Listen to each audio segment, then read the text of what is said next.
Hello दोस्तों, स्वागत है आपका एक बार फिर से आपका अपना चैनल डेली मैथ्स में। तो दोस्तों आज की इस क्लास में हम सॉल्व करेंगे सहायक शिक्षक 2023 में जो पेपर हुआ था। आज हम उसका करने वाले हैं मैथ्स पोर्शन। तो दोस्तों 2023 में आपका जो है मैथ्स का पेडागॉजी का एक भी क्वेश्चन नहीं पूछा था।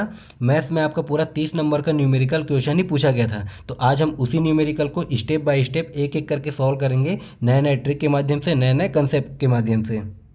और दोस्तों अगर आपने हमारा पूरा क्लास देखा है तो आज इस वीडियो में ये सारे क्वेश्चन आप खुद से सॉल्व कर लोगे। तो मैं बोलूँगा आप इसको टेस्ट सीरीज़ के तौर पे लीजिए। ठीक है, आप जो है हर एक क्वेश्चन में वीडियो को रोक कर खुद से पहले उसको सॉल्व कीजिए। फिर उसका सॉल्यूशन तो मैं हर एक क्वेश्चन का अलग अलग बताऊंगा ही। फिर लास्ट में आपका कितना फाइनल स्कोर हुआ वो हमें कमेंट करके ज़रूर बताइए। तो फिर चलिए हम स्टार्ट करते हैं आज का क्लास। इसके साथ ही दोस्तों आपका जो है सहायक शिक्षक में सिर्फ और सिर्फ एक चैप्टर बचा हुआ है, जो है आपका समय का। ठीक है, ये आपका काफ़ी इजी चैप्टर है, मैं इसको भी कंप्लीट करा दूंगा। और उसके बाद शिक्षक भर्ती के लिए आपका 1 से 2 टॉपिक ही बचा हुआ है, उसको भी मैं कंप्लीट करा दूंगा। तो फिर चलिए हम स्टार्ट करते हैं आज का क्लास। तो देखिए एक एक करके हम हर एक क्वेश्चन को सॉल्व करेंगे। तो ये है हमारा क्वेश्चन नंबर फर्स्ट। ठीक है, ये स्टार्ट हुआ था 81 से। ठीक है, तो ये हो जाएगा हमारा क्वेश्चन नंबर फर्स्ट। आप चाहो तो वीडियो को रोक कर पहले इसको खुद से सॉल्व कर सकते हो, फिर इसके बाद मैं इसका सॉल्यूशन तो बताऊंगा ही। तो देखिए 81 नंबर क्या दिया है, ध्यान से देखते जाइएगा। बहुत ही इजी क्वेश्चन है, बहुत ही इजी पेपर आया हुआ था। ठीक है, देखिए 81 नंबर है, केले की कीमत में 30% की वृद्धि के कारण 7.80 रुपये में 3 केले कम उपलब्ध होते हैं। तो केले की प्रति दर्जन वर्तमान दर क्या है, ये हमें बताना है। ठीक है, इसका जो है इंग्लिश में भी दिया हुआ है, आप इंग्लिश में भी इसको पढ़ सकते हैं। तो देखिए इसमें दिया क्या है, देखिए पहले केले का जो भी कीमत था अब उसमें 30% की वृद्धि हो गया। ठीक है, तो 30% की वृद्धि हो गई तो 7.80 में पहले मतलब ये 3 केले कम उपलब्ध हो रहे हैं। ठीक है, पहले मतलब उसको 3 केले ज़्यादा मिलता था। तो देखिए दोस्तों कितना का वृद्धि हो रहा है, 30% का। तो 30% का वृद्धि हो रहा है, तो इसका मतलब क्या हो जाएगा, ये 30/100। ठीक है, इसका मतलब क्या हो जाएगा, 30/100 मतलब ये 1 0 से 1 0 कट गया, तो ये कितना आ गया, 3/10। मतलब इसका प्राइस कितना हो गया, इसका प्राइस कितना है, 10 रुपये। ठीक है, ये 10 रुपये में 3 केले के हिसाब से अभी मिल रहा है।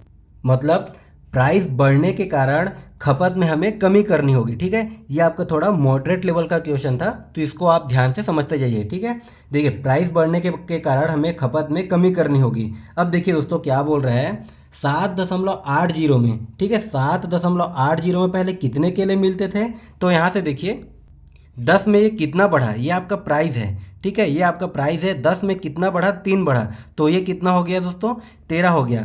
तो इसका मतलब क्या हुआ, 7.8 में पहले हमें 13 केले मिलते थे, लेकिन 30% वृद्धि के कारण अब 7.8 में हमें कितने केले मिलेंगे दोस्तों, तो ये हमें मिलेंगे 10 केले। ठीक है, पहले 7.8 में 13 केले मिलते थे, और प्राइस में 130% के वृद्धि के कारण 7.8 में ये हमें 10 केले मिलते हैं।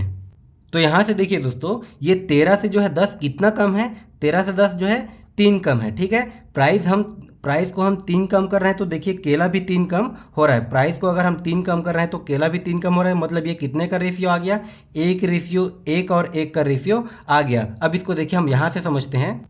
अभी हमें वर्तमान में 7.8 में 10 केले मिलते हैं, तो 1 रुपये का अगर मैं निकालूँ तो ये कितना हो जाएगा दोस्तों, 7.8 भागित का ये हो जाएगा 10। ठीक है, अगर मैं इसको भाग करूं तो ये हमारा क्या आ जाएगा, देखिए यहाँ पर बटे में 10 है, 0.1 स्थान और खिसक जाएगा, तो ये आ जाएगा हमारा, ये आ जाएगा 0.78। ठीक है, ये आ गया हमारा 0.78। अब देखिए 1:1 का वैल्यू हमें पता है। अब ये 1:1 से ये कितना बढ़ के 13 हुआ, तो 1:1 से ये कितना बढ़ा, तो ये बढ़ा 12। ठीक है, ये बढ़ा 12। तो देखिए 12 गुणित में, देखिए 1 का हमें पता है, 1 का पता है हमारे 0.78, तो 12 का अगर मैं निकालूँ तो कितना हो जाएगा, 0.78। 12 गुणित 0.78। अब इसको हम कर देंगे गुणा, यही हमारा आंसर निकल के आ जाएगा। तो देखिए इसको हमें पूरा गुणा करने की ज़रूरत नहीं है, अगर मैं इसको गुणा करूं तो यह आ जाएगा 12×8 = 96। ठीक है, इसके इकाई में क्या आ जाएगा दोस्तों, 6। तो देखिए इकाई में 6 किस किस ऑप्शन में है, यह आपके ऑप्शन नंबर सी में, और यही हो जाएगा हमारा आंसर। आप चाहो तो इसको पूरा गुणा करके देख सकते हो, ये आपका आ जाएगा ये 9.36। ठीक है, ये 9.36 रुपये। ये हो गया हमारा पहला। ये थोड़ा मॉडरेट लेवल का क्वेश्चन था। आइए हम देखते हैं इसी में अगला क्वेश्चन क्या दिया है। देखिए हमारा अगला क्वेश्चन है 0.008 गुणित 0.01 गुणित 0.0072 भागित यह हमारा ब्रैकेट के अंदर 0.12 गुणित 0.0004 का मान क्या होगा। ठीक है, अब देखिए आप इसको चाहो तो इसको पहले एक एक करके भी सॉल्व कर सकते हो। ठीक है, ये हो जाएगा आपका 8/दशमलव के जगह में 1 फिर 3 जीरो, इस प्रकार से हम इसको सॉल्व करते हैं। आप चाहो तो इसको एक एक करके भी सॉल्व कर सकते हो, या फिर आप चाहो तो इसको जो है डायरेक्ट भी सॉल्व कर सकते हो। तो देखिए पहले हम इसको डायरेक्ट सॉल्व करते हैं। तो पहले हम देखते हैं बोध मास के रूल के हिसाब से पहले हम ब्रैकेट के अंदर वाले को सॉल्व करेंगे। तो देखिए यहाँ पर 0.12 गुणित 0.0004 को अगर मैं सॉल्व करता हूँ तो देखिए इसको मैं कर देता हूँ डायरेक्ट गुणा। ठीक है, इसको मैं अगर कर देता हूँ डायरेक्ट गुणा तो देखिए ये क्या हो जाएगा दोस्तों, तो यहाँ पर देखिए 12 चौक कितना हो जाएगा, 48। ठीक है, ये हो गया 12 चौक 48। अब देखिए यहाँ से अगर मैंने इसको गुणा किया तो आप देखिए अब कितने स्थान बाद दशमलव लग गया, तो देखिए 1 2 3 4। ठीक है, 4 इसमें का और 1 2 इसमें का, तो टोटल कितना संख्या हो गया दोस्तों, तो ये 4 और ये 2 मतलब टोटल 6 संख्या के बाद दशमलव हो जाएगा। तो हम इस साइड से काउंट करेंगे तो ये हो गया 1 2 3 4 5 6, ये 6 संख्या के बाद दशमलव लग जाएगा। ठीक है, तो इतना को हमने सॉल्व किया तो हमारा ये वैल्यू मिल गया। ठीक जो इसके लेफ्ट साइड में है इसको भी हम इसी प्रकार से गुणा कर सकते हैं। तो देखिए अगर मैं इसको गुणा करता हूँ तो ये हमारा कितना आ जाएगा, तो देखिए ये कितना हो जाएगा, 8 दूने 16, ये हो जाएगा 16 की 6। ठीक है, ये अपना हासिल आया 1, और ये 8 सत्ते 56, और ये 1 कितना हो जाएगा 57। मतलब 8 गुणित अगर मैं 72 करता हूँ तो ये हमारा कितना आ जाएगा 576, और 576 का अगर मैं 1 से गुणा करता हूँ तो ये 576 ही आ जाएगा। ठीक है, अब देखिए यहाँ से हम दशमलव इस साइड से अगर हम काउंट करेंगे तो कितने संख्या बाद दशमलव लगाएंगे। अभी मैं सिर्फ इतना को सॉल्व कर रहा हूँ। ठीक है, तो यहाँ पर देखिए ये है हमारा 1 2 3 4, 4 संख्या इसमें का हो गया, 5 6, 6 के बाद 7 8 9। ठीक है, तो हम टोटल 9 संख्या के बाद दशमलव लगाएंगे। तो हो गया हमारा 1 2 3, उसके बाद 4 5 6, 6 के बाद 7 8 9, ये लग गया हमारा 9 संख्या के बाद दशमलव। ठीक है, अब देखिए इसको मैंने इस साइड सॉल्व किया था तो ये क्या हो गया, अगर मैंने इस पक्ष को सॉल्व किया तो हमारा क्या आ गया, इतना आ गया। अब इसके भागित में क्या दिया है दोस्तों, इसके भागित में ए है, मतलब इसके भागित में कौन सा संख्या हो जाएगा, ये वाला संख्या हो जाएगा। मतलब ये हो जाएगा आपका 0.00048। ठीक है, अब इसको हमें सॉल्व कर देना है। तो देखिए इसको अगर हम सॉल्व करेंगे तो इसको हम किस प्रकार से सॉल्व करेंगे, तो ये हो जाएगा, इसको अगर मैं लिखना चाहूँ तो इसको मैं किस प्रकार से लिख सकता हूँ दोस्तों, ये हो जाएगा 576 बटे में क्या हो जाएगा, देखिए दशमलव की जगह में 1, उसके बाद कितना संख्या है, तो 1 2 3 4 5 6 7 8 9, 9 संख्या, तो मैं यहाँ पास 9 बार जीरो कर देता हूँ। ठीक है, 3 4 5 6 7 8 9। ठीक है, ये मैंने 576 को लिखा। अब उसके बाद देखिए भाग है। ठीक है, भाग है। अब ठीक उसी प्रकार अगर मैं 48 ये 0.00048 को अगर मैं इसी रूप में अगर लिखना चाहूँ तो इसको मैं कैसे लिख सकता हूँ, तो देखिए ये हमारा हो जाएगा, ये हो जाएगा 48 बटे में ये क्या हो जाएगा, दशमलव की जगह में 1, उसके बाद कितना संख्या है, 1 2 3 4 5, 5 संख्या, तो यहाँ पर मैं 5 जीरो लगा देता हूँ। ठीक है, अब ये किस में है, भाग में है। तो देखिए एक स्टेप इसको मैं यहाँ पर सॉल्व करता हूँ। तो देखिए ये हमारा क्या हो जाएगा, ये हमारा आया 576 बटे ये 1 के बाद कितना है, टोटल 9 जीरो। ठीक है, 1 2 3 4 5 6 7 8 9। ठीक, अब इसके बाद भाग को अगर हम सॉल्व करते हैं तो इसको हम किस प्रकार से सॉल्व करते हैं, इसको करते हैं गुणा, और ये नीचे का ऊपर चले जाता है और ऊपर का नीचे। तो देखिए ये कितना जीरो है, 1 2 3 4 5 6। ठीक है, ये हमारा टोटल कितना जीरो है, यहाँ पर ये हमारा 4 जीरो हो जाएगा, ये 4 जीरो और ये भी 4 जीरो। ठीक है, तो यहाँ पर ये टोटल कितना जीरो हो जाएगा दोस्तों, ये हो जाएगा टोटल 5 जीरो, ये टोटल 6 जीरो, 1 2 3 4 5 6, ये हो गया टोटल 6 जीरो, और ये 6 जीरो बटे ये कितना हो गया 48। बस देखिए इसमें आपका सिर्फ और सिर्फ कैलकुलेशन है, ज़्यादा कुछ करने की ज़रूरत नहीं है। ठीक, इसको आप ध्यान से करिएगा। तो देखिए टोटल 6 जीरो से अगर मैं इसमें का 6 जीरो काट देता हूँ तो नीचे में कितना बच गया, 3 जीरो बच गया। अब ये कितना आया दोस्तों, ये आपका आ गया 576 बटे ये आपका आया 1000 गुणित 48। इसको अगर मैं कटा देता हूँ तो ये हमारा क्या हो जाएगा, तो ये देखिए ये हो जाएगा 12 चौक 48 और ये उसी प्रकार से ये हो जाएगा 12 चौक 48, हमारा 9 बचा, ठीक है। और ये हो जाएगा 12 अट्ठे 96। तो ये हमारा कितना आ गया दोस्तों, इसको अगर मैं फिर से कटाना चाहूँ तो ये हो जाएगा 4 एकम 4 और ये हो जाएगा 4 एकम 4, 4 दूने 8। अब ये कितना आ गया देखिए, ऊपर में आया हमारा 12 और नीचे में क्या आ गया 1000, ठीक है। ये आगे ऊपर में 12 नीचे में आ गया 1000। अब देखिए इसमें नीचे में 3 जीरो है तो मैं 3 स्थान के बाद दशमलव लगा दूंगा। तो यहाँ पर अगर मैं 3 स्थान के बाद दशमलव लगाऊं तो ये 1 2 और ये 3, ठीक है। तो ये कितना आ जाएगा हमारा 0.012, ठीक है। 0.012 आपके ये ऑप्शन नंबर ए में है, ठीक है। ये हो जाएगा हमारा आंसर। चलिए हम अगला क्वेश्चन देखते हैं। यदि एक व्यक्ति 10 किलोमीटर प्रति घंटा के स्थान पर 14 किलोमीटर प्रति घंटा की गति से चलता है तो वह 20 किलोमीटर अधिक चलता है, तो उसके द्वारा तय की गई वास्तविक दूरी क्या होगी। तो देखिए पहले वो कितना चला, 10 किलोमीटर प्रति घंटा के स्थान पर 14 किलोमीटर प्रति घंटा की स्पीड से चला, मतलब स्पीड में चेंज कितना आया, पहले 10 था वो 10 से बढ़कर कितना हो गया 14, मतलब कितना का स्पीड बढ़ा, 4 किलोमीटर पर आवर के हिसाब से इसका स्पीड बढ़ गया, ठीक है। अब इसका 4 किलोमीटर प्रति घंटा के हिसाब से इसकी स्पीड बढ़ा तो वह कितना दूर चला, 20 किलोमीटर अधिक चलता है, ठीक है। 4 किलोमीटर पर आवर के हिसाब पर आवर का स्पीड अगर वो बढ़ाता है तो 20 किलोमीटर अधिक चलता है, ठीक है। मतलब इसका टाइम अगर मैं निकालूं तो ये इसका टाइम क्या आ जाएगा दोस्तों, तो हमारा टाइम का होता है, ये होता है दूरी बटे चाल, ठीक है। समय का होता है फॉर्मूला दूरी बटे चाल, मतलब ये हो जाएगा 20 बटे 4। तो ये इसमें हमारा समय कितना निकल के आ जाएगा, ये हो गया 5 घंटा, ठीक है। ये आपका हो गया 5 घंटा। तो देखिए हमें इसमें टाइम मिल गया, टाइम कितना मिला हमें 5 घंटा।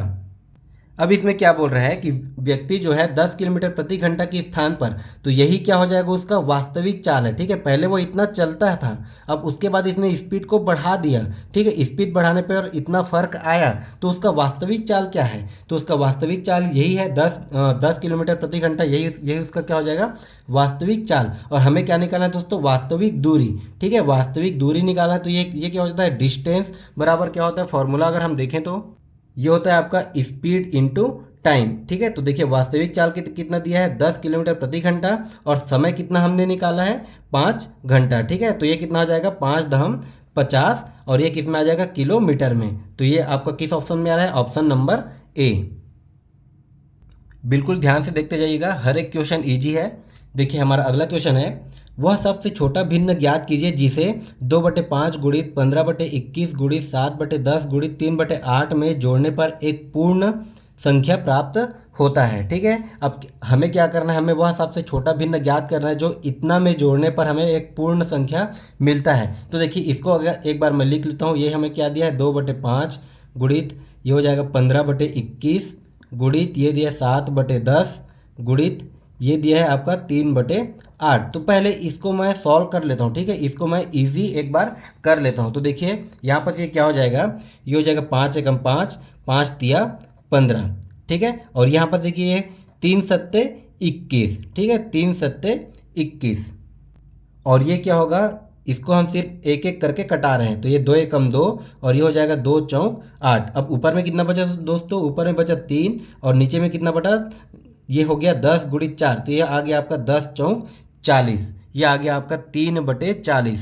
अब ये 3/40 पूरा इतना को हमने सॉल्व किया तो ये 3/40 के रूप में आ गया है। अब देखिए क्वेश्चन में क्या बोल रहा है, इसमें जोड़ने पर, तो इसमें मान लीजिए मैं 1 से जोड़ देता हूँ, ठीक है। इसमें जोड़ने पर एक पूर्ण संख्या मिलता है और पूर्ण संख्या आपका क्या होता है, ये आपका 1 2 3 4 यही जो है आपका पूर्ण संख्या होता है। अब क्या बोल रहा है कि इसमें क्या जोड़ने पर, इसमें मान लीजिए मैं 1 से जोड़ता हूं तो हमें एक पूर्ण संख्या प्राप्त होता है। तो हमारा पहला पूर्ण संख्या क्या है 1, ठीक है। तो मान लीजिए 1 प्राप्त होता है, तो यहाँ से अगर मैं x की वैल्यू निकालना चाहूँ तो ये क्या हो जाएगा, तो हो जाएगा 1 माइनस, देखिए ये इधर इसके साथ प्लस है, इधर इसको मैंने इस साइड ट्रांसफ़र कर दिया, तो हो जाएगा 1 माइनस 3/40। अगर इसको मैं सॉल्व करता हूँ तो ये हमारा क्या आ जाएगा, देखिए यहाँ पर कुछ नहीं मतलब 1 है, इन दोनों का एलसीएम क्या आ जाएगा 40, ठीक है। इन दोनों का एलसीएम आ गया 40 और ये हो गया आपका 40 माइनस 3, और 40 में अगर मैं 3 माइनस करता हूँ तो ये कितना आ जाएगा दोस्तों, ये आ जाएगा आपका 37/4,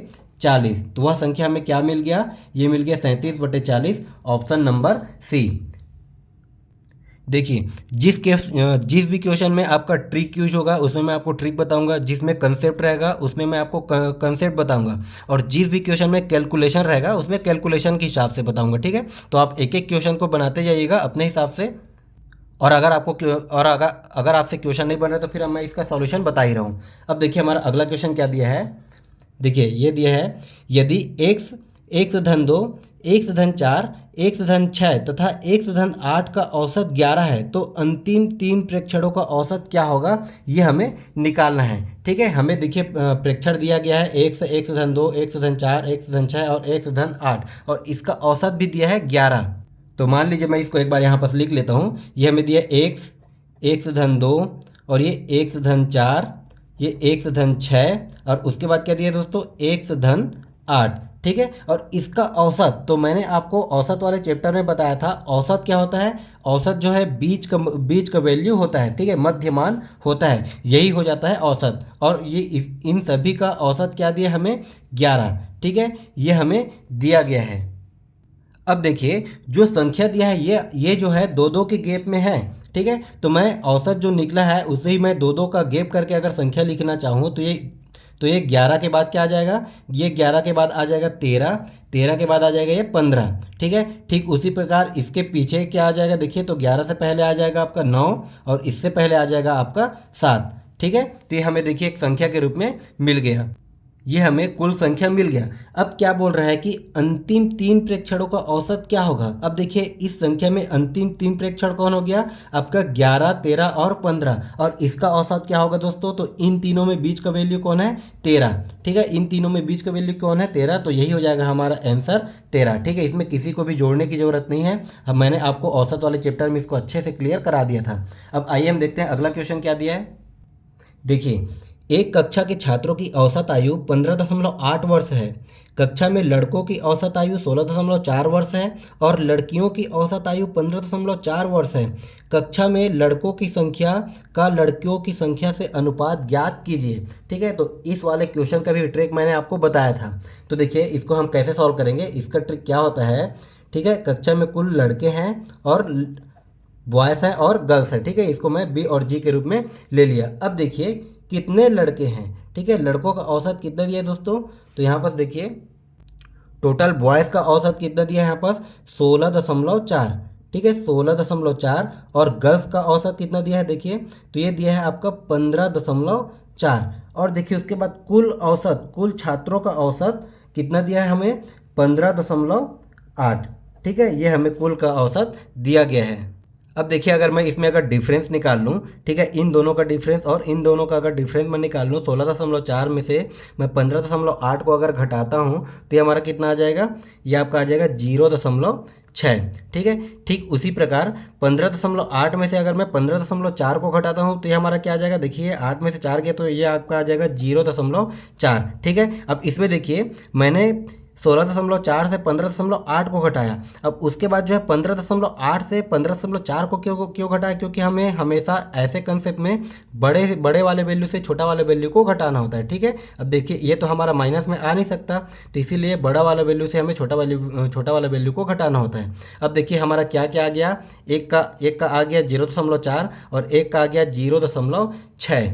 और क्या पूछा है दोस्तों, इसी का अनुपात हमें पूछा गया है, मतलब 0.4 बटे 0.6 इसी का वैल्यू हमें पूछा गया है। तो देखिए ये हमारा ये एक दशमलव से ये वाला दशमलव कट गया। ठीक है, इसको मैंने डायरेक्ट कर दिया तो ये हमारा क्या आ जाएगा 4/6। तो ये हो जाएगा 2 दूनी 4 और ये हो जाएगा 2 तिया 6। तो ये हमारा कितना आ गया 2/3। ठीक है, ये हमारा आ गया 2/3 और 2/3 को मैं और क्या लिख सकता हूँ, इसको मैं लिख सकता हूँ 2:3। ठीक है, तो इसका आंसर क्या आ गया आपका ऑप्शन नंबर बी 2:3। तो आप यहाँ पर कंफ्यूज मत होइएगा, यहाँ पर देखिए 0.4 था तो उसको मैं 4/10 भी लिख सकता हूँ और इस पूरे के बटे में क्या है 0.6, मतलब इसको मैं लिख सकता हूँ 6/10। तो यहाँ पर ये 10 ऊपर चले जाएगा तो 10 और 10 कैंसिल हो जाएगा। ठीक है, तो इसको मैंने डायरेक्ट यहाँ से कटा दिया। ठीक है, तो आइए हम देखते हैं अब अगला क्वेश्चन क्या दिया है। अगर आपने पूरा क्लास देखा है तो आपसे ये सारे क्वेश्चन बिल्कुल आसानी से बन जाएंगे। ठीक है, तो चलिए हम अगला क्वेश्चन देखते हैं। दो घनों के आयतन का अनुपात 8:125 है तो उसकी भुजा और सतह के क्षेत्रफल का अनुपात क्या होगा।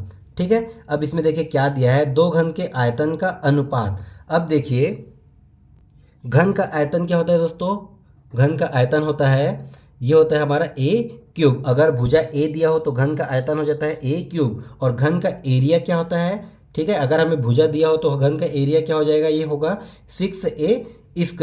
ठीक है, अब देखिए दो घनों का आयतन ये हमें दिया है, मान लीजिए एक घन का भुजा ए है और एक घन का भुजा ये हमारा कैपिटल ए है। ठीक है, अब इसका आयतन तो ये हो गया ए क्यूब अपॉन ये कैपिटल ए का क्यूब, और इसका वैल्यू हमें क्या दिया है 8/125। ठीक है, अब इसको अगर मैं ये क्यूब को हटाना चाहूँ तो इसको मैं किस प्रकार से हटा सकता हूँ, तो हो जाएगा हमारा देखिए ए अपॉन ए, ये क्यूब है, ये क्यूब है, और ये 8 को मैं क्या लिख सकता हूँ, इसको मैं लिख सकता हूँ दोस्तों 2 का घात 3, और 125 को मैं लिख सकता हूँ ये 5 का घात 3। ठीक है, ये 5 × 5 × 5 करने पर हमारा 125 आएगा। अब देखिए घातांक के नियम के अनुसार, मैंने आपको घातांक का नियम भी अच्छे से बताया था कि आपका ये क्यूब और ये क्यूब वाला सारा का सारा कट जाएगा। ठीक है, तो हमें क्या मिला फाइनल में, तो हमें मिला देखिए small A upon capital A is equal to हमें क्या मिला, ये मिला हमें 2/5। ठीक है, ये हमें क्या मिला, स्मॉल ए अपॉन कैपिटल ए का वैल्यू हमें मिल गया 2/5। अब देखिए क्वेश्चन में क्या बोल रहा है,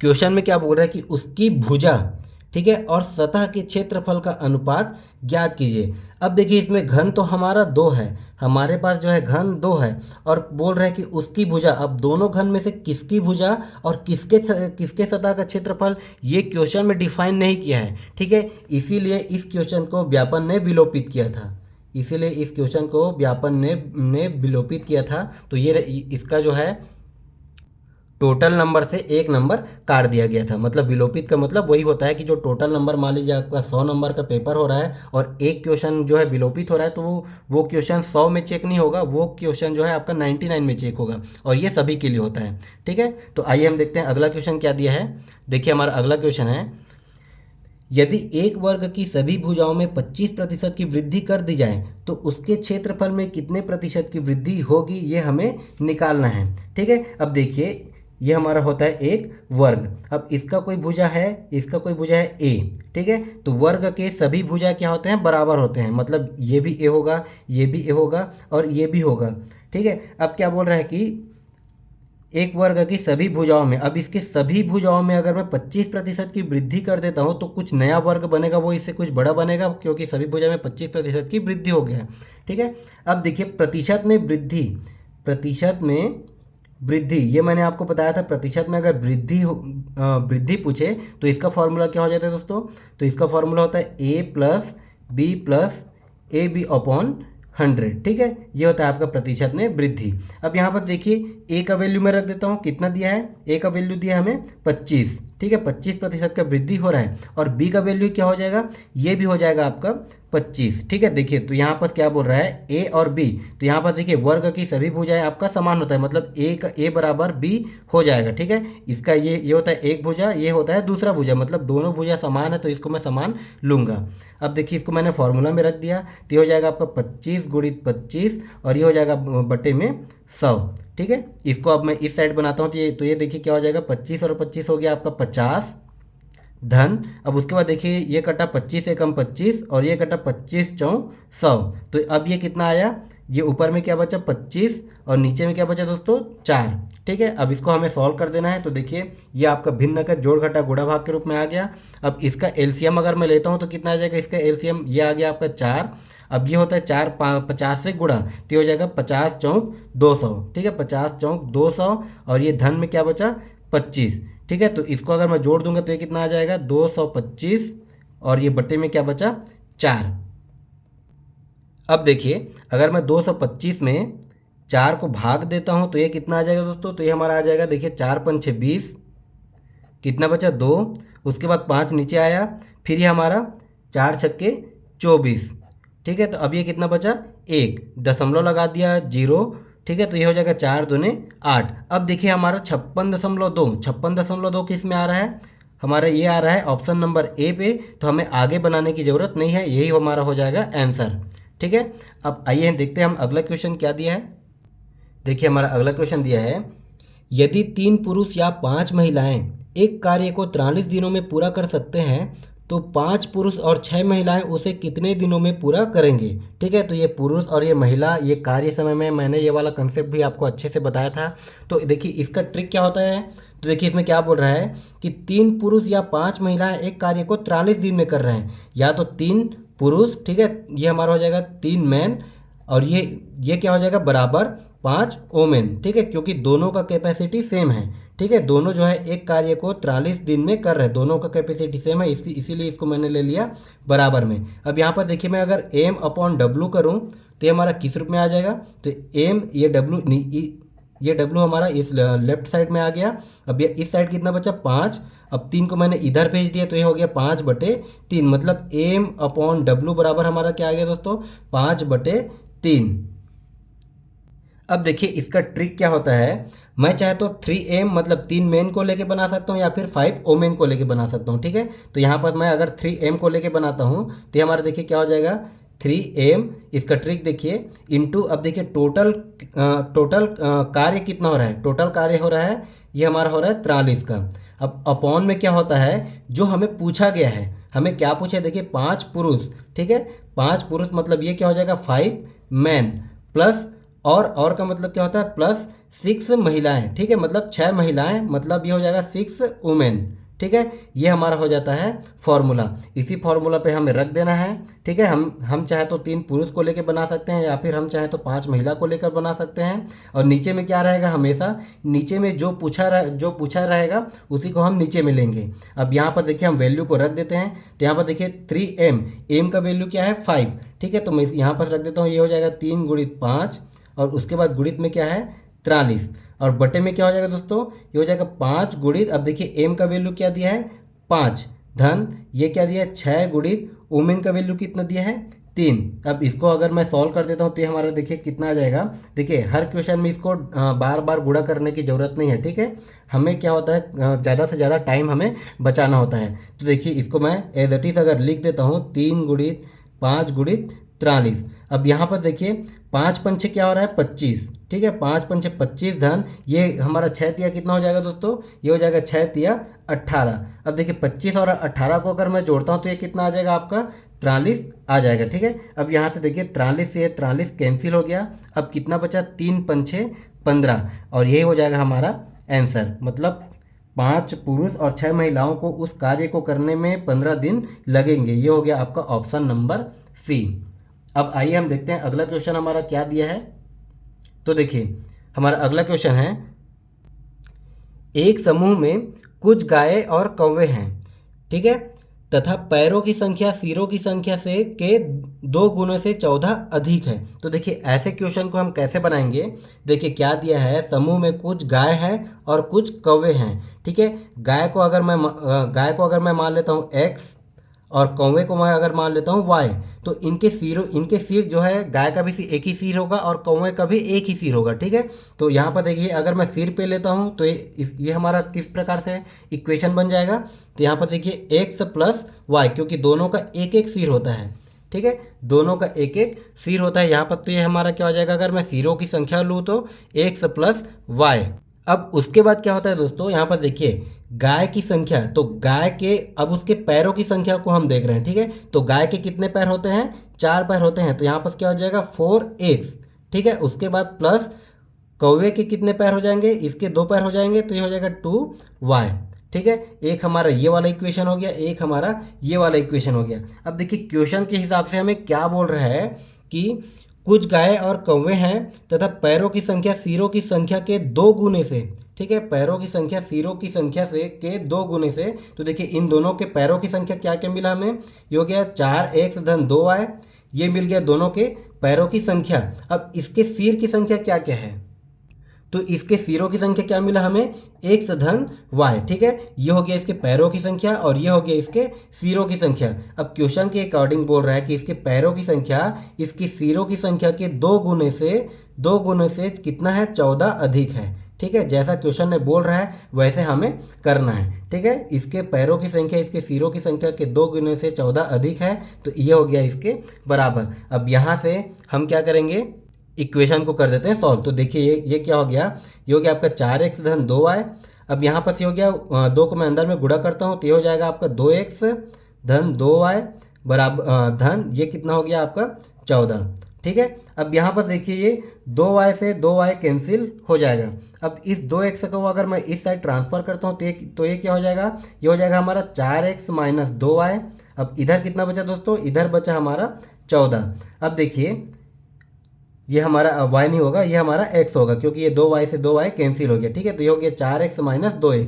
अब 4x से अगर 2x जाएगा तो कितना हो जाएगा, ये 2x होगा और बराबर में कितना बचा 14। ठीक है, अब देखिए x का अगर मैं वैल्यू निकालूँ तो ये हमारा कितना आ जाएगा, x बराबर कितना आ जाएगा हमारा ये 7।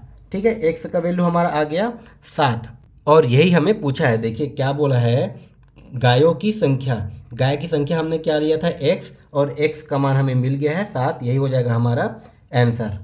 अब आइए हम अगला क्वेश्चन देखते हैं क्या दिया है। देखिए एक एक क्वेश्चन को बनाइएगा, हर एक क्वेश्चन आपके लिए इंपॉर्टेंट है। अब देखिए हमारा अगला क्वेश्चन दिया है, एक ए अकेला एक काम को 16 दिनों में तथा बी अकेला उसी काम को 12 दिनों में कर सकता है। ए से शुरुआत कर यदि दोनों एक दिन छोड़कर कार्य करने पर वह कार्य पूर्ण होगा।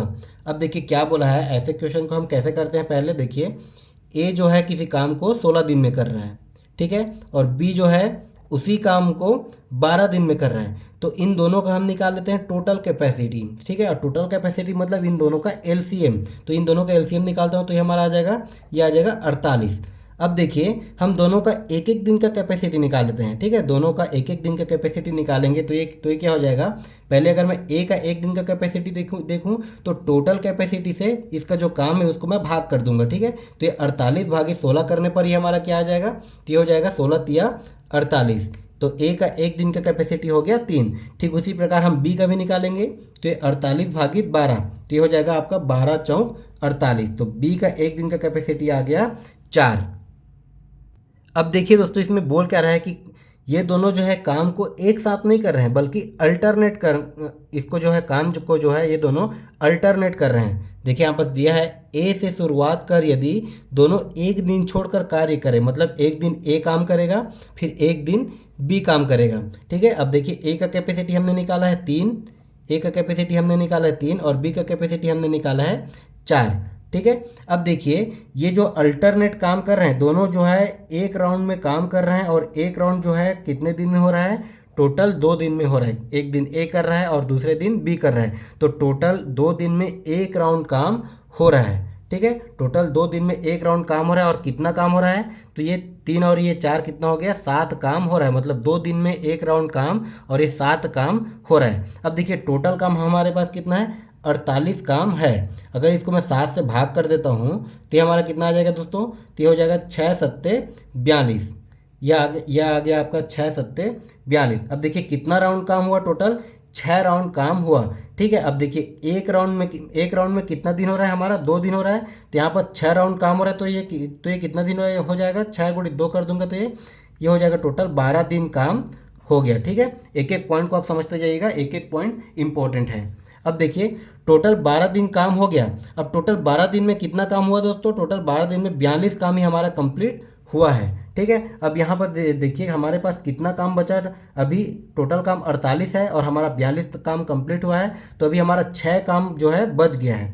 ठीक है, मतलब 42 काम तक ये अल्टरनेट किए, उसके बाद 6 काम जो है बच गया है। अब देखिए 12 दिन काम हो गया है, अब उसके बाद ए का बारी फिर से आएगा। टोटल एक सर्कल होने के बाद ए का बारी फिर से आएगा। तो देखिए यहाँ पर 12 दिन काम हो गया। अब अगर ए जो है एक दिन और काम कर रहा है तो ये टोटल काम कितना हो गया, 12 और 1 13 दिन काम हो गया। अगर ए जो है एक दिन और काम कर रहा है तो अब देखिए टोटल 42 काम था, ए जो है एक दिन और काम करेगा तो इसमें हम 3 को और ऐड कर देंगे। ठीक है, तो ये 42 और 3 कितना हो जाएगा, ये हो जाएगा आपका 45। ठीक है, तो देखिए 13 दिन काम हुआ और टोटल काम हुआ 45 काम हो गया। अब देखिए हमारे पास कितना काम बचा, हमारे पास 3 काम और बच गया। अब ये जो 3 काम बचा इसको अब कौन करेगा, इसको अब करेगा बी। ठीक है, क्योंकि ए जो है एक दिन और काम कर लिया, अब जो काम बचा उसको जो करेगा बी करेगा। तो देखिए 13 काम पहले से हो गया। ठीक है, 13 काम पहले से हो गया। अब उसके बाद कितना काम बचा, 3 काम हमारा बचा, जिसको कौन करेगा, बी करेगा। और बी का कैपेसिटी क्या है, बी का कैपेसिटी है 4। ठीक है। तो ये हमारा आ जाएगा 13 सही 3/4 दिन। इतने दिन लग जाएंगे दोनों को काम अल्टरनेट करने पर, ठीक है। तो ये आ गया हमारा ऑप्शन नंबर डी, ठीक है। इसको मैं आपको आराम आराम से समझा रहा हूँ, इसीलिए टाइम लग रहा है। अगर आपका ये वाला कंसेप्ट क्लियर है तो आप इसको आराम से आसानी से बहुत ही कम टाइम में बना सकते हैं। आइए हम देखते हैं अगला क्वेश्चन क्या दिया है। देखिए अगला क्वेश्चन है, यदि दो संख्याओं का योग 55 है तथा उनका महत्तम समापवर्तक व लघुत्तम समापवर्तक क्रमशः 5 और 120 है तो संख्याओं के व्युत्क्रम का योग ज्ञात कीजिए, ठीक है। ये आपका थोड़ा कैलकुलेटिव है, थोड़ा मॉडरेट लेवल का क्वेश्चन है। अब देखिए क्वेश्चन में क्या बोला है कि इसका एचसीएफ हमें कितना दिया है, एचसीएफ, ठीक है। इसका एचसीएफ हमें दिया है 5, ठीक है। और इसका एलसीएम क्या दिया है दोस्तों, हमें इसका एलसीएम दिया है हमें 120। अब देखिए हम मान लेते हैं वह दो संख्या, मान लीजिए मैं एक संख्या को 5 ए मान लेता हूँ और एक संख्या को मैं मान लेता हूँ 5b, ठीक है। अब देखिए यहाँ पर मैं 5 ए और 5b क्यों माना, क्योंकि 5 ए और 5b का अगर मैं एचसीएफ निकालूँ तो एचसीएफ का मतलब क्या होता है दोस्तों, दोनों में जो कॉमन आ रहा है, तो इन दोनों का अगर मैं 5 ए और 5b का अगर मैं एचसीएफ निकालूँ तो इन दोनों का एचसीएफ कितना आ जाएगा, 5 ही आ जाएगा, ठीक है। इन दोनों का एचसीएफ 5 आ जाएगा, इसीलिए मैंने एक संख्या को मान लिया 5 ए, एक संख्या को मैंने मान लिया 5b। आप इसको जो है 5x या फिर 5y भी मान सकते हो, ठीक है। अब देखिए दो संख्या हमें मिल गया। अब क्वेश्चन में क्या बोला है, यदि दो संख्याओं का योग 55 है, इन्हीं दोनों संख्याओं का अगर मैं कर लेता हूँ योग, तो ये कितना दिया है दोस्तों, ये दिया है 55, ठीक है, अकॉर्डिंग टू क्वेश्चन। तो यहाँ से अगर मैं a प्लस बी की वैल्यू निकाल लूँ, a प्लस बी दोनों से 5 जो है कॉमन निकल जाएगा, 5 कॉमन निकल के इस साइड इसको मैंने ट्रांसफ़र किया तो ये कितना हो गया 55/5, ठीक है। ये हो जाएगा 55/5। तो a प्लस बी का वैल्यू की हमें क्या मिल जाएगा, ये मिल जाएगा हमें 11, ठीक है। a प्लस बी का वैल्यू हमें मिल गया 11। अब देखिए दोस्तों इसका हमें दिया गया है एलसीएम, ठीक है। इसका दिया गया है एलसीएम। तो मैं 5a और 5b का अगर एलसीएम निकालूं, 5a और 5b का एलसीएम निकालूं तो एलसीएम क्या हो जाता है, पहले इन दोनों से जो कॉमन निकलता है उसको हम कॉमन निकाल देते हैं, उसके बाद जो जो संख्या बच जाता है उसको हम इसके साथ गुणा कर देते हैं। तो ये हो जाएगा 5ab, ठीक है। 5ab 5a और ये हमारा 5a और 5b का हमने निकाला एलसीएम, तो इसका आगे एलसीएम 5ab और ये एलसीएम हमें दिया है कितना दिया है, ये हमें दिया है 120। तो यहाँ से देखिए a इंटू बी का अगर मैं वैल्यू निकालूं तो ये हमारा क्या आ जाएगा, देखिए 120/5 हो जाएगा, ये 120/5, ठीक है। इसको मैं एक एक स्टेप आगे कर दूंगा, जब इसको मैं आपको जो है पीडीएफ भेजूंगा तो आप इस पर कन्फ्यूजन मत होइएगा, ठीक है। तो 120/5 अगर मैं करूँगा तो ये हमारा क्या आ जाएगा, ये हो गया 5 एकम 5 और ये हो गया हमारा 5 दूने 10, ठीक है। उसके बाद 2 बचा और उसके बाद ये हो जाएगा 5 चौक 20, ठीक है। तो a इंटू बी का वैल्यू हमें क्या मिल गया, 24 मिल गया। अब देखिए दोस्तों यहाँ से अगर मैं a plus B upon a into B करता हूँ तो देखिए a प्लस बी का मान कि हमें क्या मिला है 11 यहाँ से, और a इंटू बी का मान हमें मिला है 24, ये हो गया अपॉन में 24। अब देखिए यहाँ से मैं a plus B upon a into B क्यों किया, क्योंकि हमें पूछा है इनके व्युत्क्रम का योग, और व्युत्क्रम मतलब क्या होता है दोस्तों, उसका उल्टा। जैसे a का व्युत्क्रम क्या हो जाएगा, तो ये a का व्युत्क्रम होगा हमारा 1/a, तो इसको मैं 1/a और 1/b के रूप में लाने के लिए ऐसा किया। अब देखिए यहाँ से ये हमारा हो जाएगा a upon a into B, plus इसको मैं लिख सकता हूँ b upon a into B, ठीक है। इस वाले को मैं इसके रूप में लिख सकता हूँ। अब यहाँ से देखिए a से a कैंसिल हो जाएगा और ये b से b कैंसिल हो जाएगा, तो यहाँ पर क्या बचा, अब 1/b धन ये बचा हमारा 1/a, ये हमारा व्युत्क्रम के रूप में आ गया, ठीक है। और इसके बराबर में हमें क्या दिया है दोस्तों, 11/24, ये हमें पहले से दिया है। अब देखिए यही हमें निकालना था, अब देखिए यहाँ पर पूछा क्या है, ये हमारा आ रहा है 1/b और 1/a के रूप में, और हमने संख्या क्या माना था, हमने संख्या माना था 5 गुणित a और 5 गुणित b, मतलब इसमें जो है 5 और 5 का गुणा हो जाएगा, ठीक है। इन दोनों में 5 और 5 का गुणा हो जाएगा। अगर मैं इन दोनों में 5 और 5 का गुणा करता हूँ तो ये हमारा इस साइड भी 5 का गुणा हो जाएगा। तो मतलब ये हमारा क्या निकला, देखिए 1/5a 1/5a धन 1/5b बराबर में ये क्या आ गया, ये हो गया 11 बटे आप देखिए 5 चौक 20 की शून्य हासिल है 2, 5 दूने 10 और 10 और 2 कितना आ गया दोस्तों 12। तो ये हमारा क्या आ गया, इन दोनों संख्याओं के व्युत्क्रम का योग हमें क्या मिला 11/120। ये हो गया आपका ऑप्शन नंबर सी, ये हो जाएगा आंसर। ये थोड़ा कैलकुलेटिव था। आइए हम देखते हैं अगला क्वेश्चन क्या दिया है। आप भी हर एक क्वेश्चन को बनाते जाइएगा प्रॉपर तरीके से। देखिए हमारा अगला क्वेश्चन दिया है 0.09 गुणित 7.3 का मान बराबर है, ठीक है, और ये दिया है ऊपर में बार। तो देखिए 0.09 इसके ऊपर में बार है, इसको मैं और किस रूप में लिख सकता हूँ, तो देखिए हमारा क्या हो जाता है 9 और बटे में बार लिखा है, जितने संख्या के ऊपर में बार रहता है हम उतने बार कर देते हैं 9, ठीक है। अब उसके बाद क्या दोस्तों गुणित, ठीक, इसको भी हम उसी प्रकार से लिखेंगे। देखिए 7 है तो 7 को मैं एज इट इज लिख देता हूँ। अब ये क्या हो जाएगा 3 के ऊपर में बार है, ठीक है, 3 के ऊपर में बार है तो ये हमारा क्या हो जाएगा, ये हो जाएगा 3। अब एक संख्या के ऊपर में बार है तो हम कर देंगे 1/9, ठीक है। ये जो बार वाले का कंसेप्ट मैंने आपको बहुत ही अच्छे तरीके से बताया हुआ है। अब देखिए इसको मैं सॉल्व करूँगा तो ये हमारा क्या आ जाएगा, इसको मैं एक स्टेप और सॉल्व कर लेता हूँ। ये हो जाएगा 9/99 गुणित, अब ये देखिए 9 सत्ते 63 और ये 63 और 3 ये कितना हो जाएगा 66, ठीक है। तो ये हो गया 66/9। अब यहाँ से देखिए 9 से 9 कैंसिल हो गया। अब ये हो गया 11×99 और ये हो जाएगा 11 छक्के 66, ठीक है। तो ये हमारा क्या आ गया दोस्तों, ये हमारा आ गया 6/9 के रूप में। ये हमारा एक बार और कट जाएगा, ये हो जाएगा 3 दूने 6 और ये हो जाएगा 3 तिया 9, मतलब हमें क्या मिला 2/3, ठीक है। 2/3 हमें आंसर के रूप में मिल गया। अब देखिए इसको मैं भाग कर देता हूँ, मैं अगर इसको भाग कर देता हूँ 2/3, ठीक है, तो ये हो जाएगा 3 शून्य शून्य, ये हमारा कितना बचा 2, दशमलव को लगा दिया 0, तो ये हो जाएगा 3 छक्के 18, फिर से 2 बचा, दशमलव लगाया तो ये हो जाएगा 0, ये फिर 3 छक्के 18, मतलब ये कभी कटने वाला नहीं है, ये ऐसे 2 आते जाएगा, हम इसमें ऐसे 0 बढ़ाते जाएंगे। तो ये हमारा किस रूप में आएगा, देखिए ये आपका 6 6 6 ऐसे रिपीट होते रहेगा। अब कोई भी संख्या रिपीट हो रहा है, किसी भी संख्या के ऊपर बार लगा है, तो इस बार का मतलब होता क्या है कि ये जो है 7.3, ये 3 जो है बार बार रिपीट हो रहा है, इसीलिए हम इसमें लगा देते हैं बार, ठीक है। यहाँ पर 0.09 है, 0.9 के ऊपर है बार है, तो इस बार का मतलब ये 0.9 जो है बार बार रिपीट हो रहा है। तो यहाँ पर देखिए बार बार रिपीट हो रहा है, तो इसको हम किस प्रकार से लिखेंगे, ये हम लिखेंगे 0.6 और इस 6 के ऊपर में बार, तो इस बार का मतलब हो जाएगा ये 6 जो है बार बार रिपीट हो रहा है। तो देखिए हमारा किस ऑप्शन में दिया है 0.6, 6 के ऊपर है बार, ये दिया आपका ऑप्शन नंबर ए।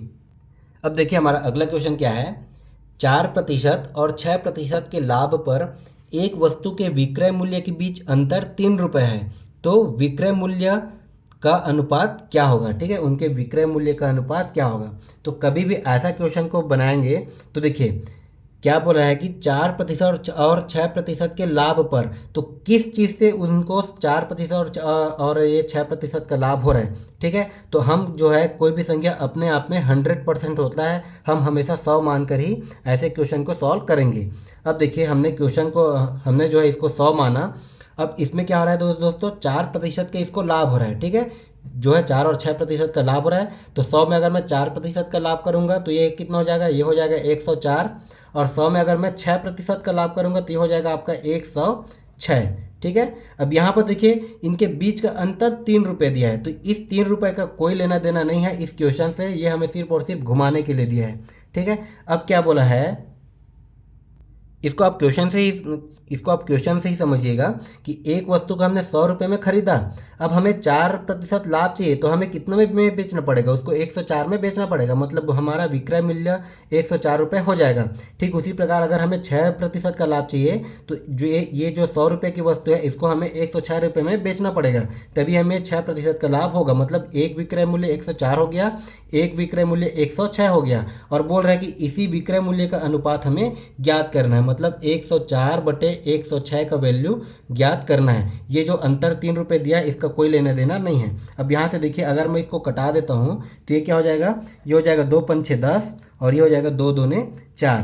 ठीक उसी प्रकार ये हो जाएगा 2 पंचे 10 और ये हो जाएगा 2 तिया 6, तो यह हमारा आ गया 52/53, मतलब 52:53। और ये देखिए आपके किस ऑप्शन में है, ऑप्शन नंबर बी 52 ये हमारा आ जाएगा 53।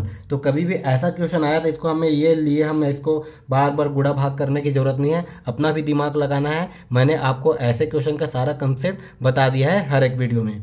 अब देखिए हमारा अगला क्वेश्चन क्या दिया दोस्तों, ये दिया है यदि x का 10% y के 20% के बराबर है तो x अपन y का वैल्यू क्या हो जाएगा। ठीक है, जैसा क्वेश्चन में बोल रहा है इसमें कोई फॉर्मूला लगाने की ज़रूरत नहीं है, जैसा क्वेश्चन बोल रहा है वैसा हम इसको करते जाते हैं।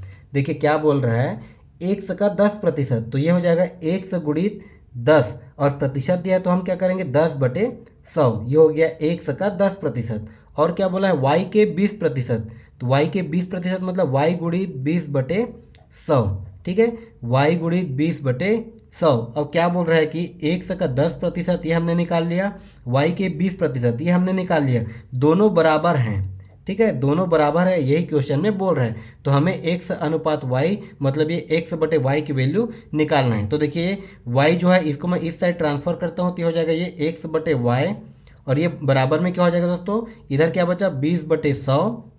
ठीक उसी प्रकार ये 10/100 जो है इधर हम ट्रांसफर करेंगे तो ये इधर गुणा हो रहा है, इधर आके भाग हो जाएगा तो ये 20/100 भागित 10/100 होगा। ठीक है, और भाग को हम सॉल्व करने के लिए क्या करते हैं, इसको गुणा कर देते हैं तो हो जाएगा 100/10। एक स्टेप मैंने इसमें आगे कर दिया तो ये हमारा देखिए क्या आ गया, ये 100 से 100 कैंसिल हो गया, ये हमारा 100 से 100 कैंसिल हो गया। तो ये हमारा अब कितना बचा, देखिए x/y बराबर कितना बचा, तो यहाँ से देखिए 1 0 से 1 0 कट गया तो ऊपर में क्या बचा 2, नीचे में क्या बचा 1, मतलब x अनुपात y का वैल्यू हमें क्या मिल गया 2:1।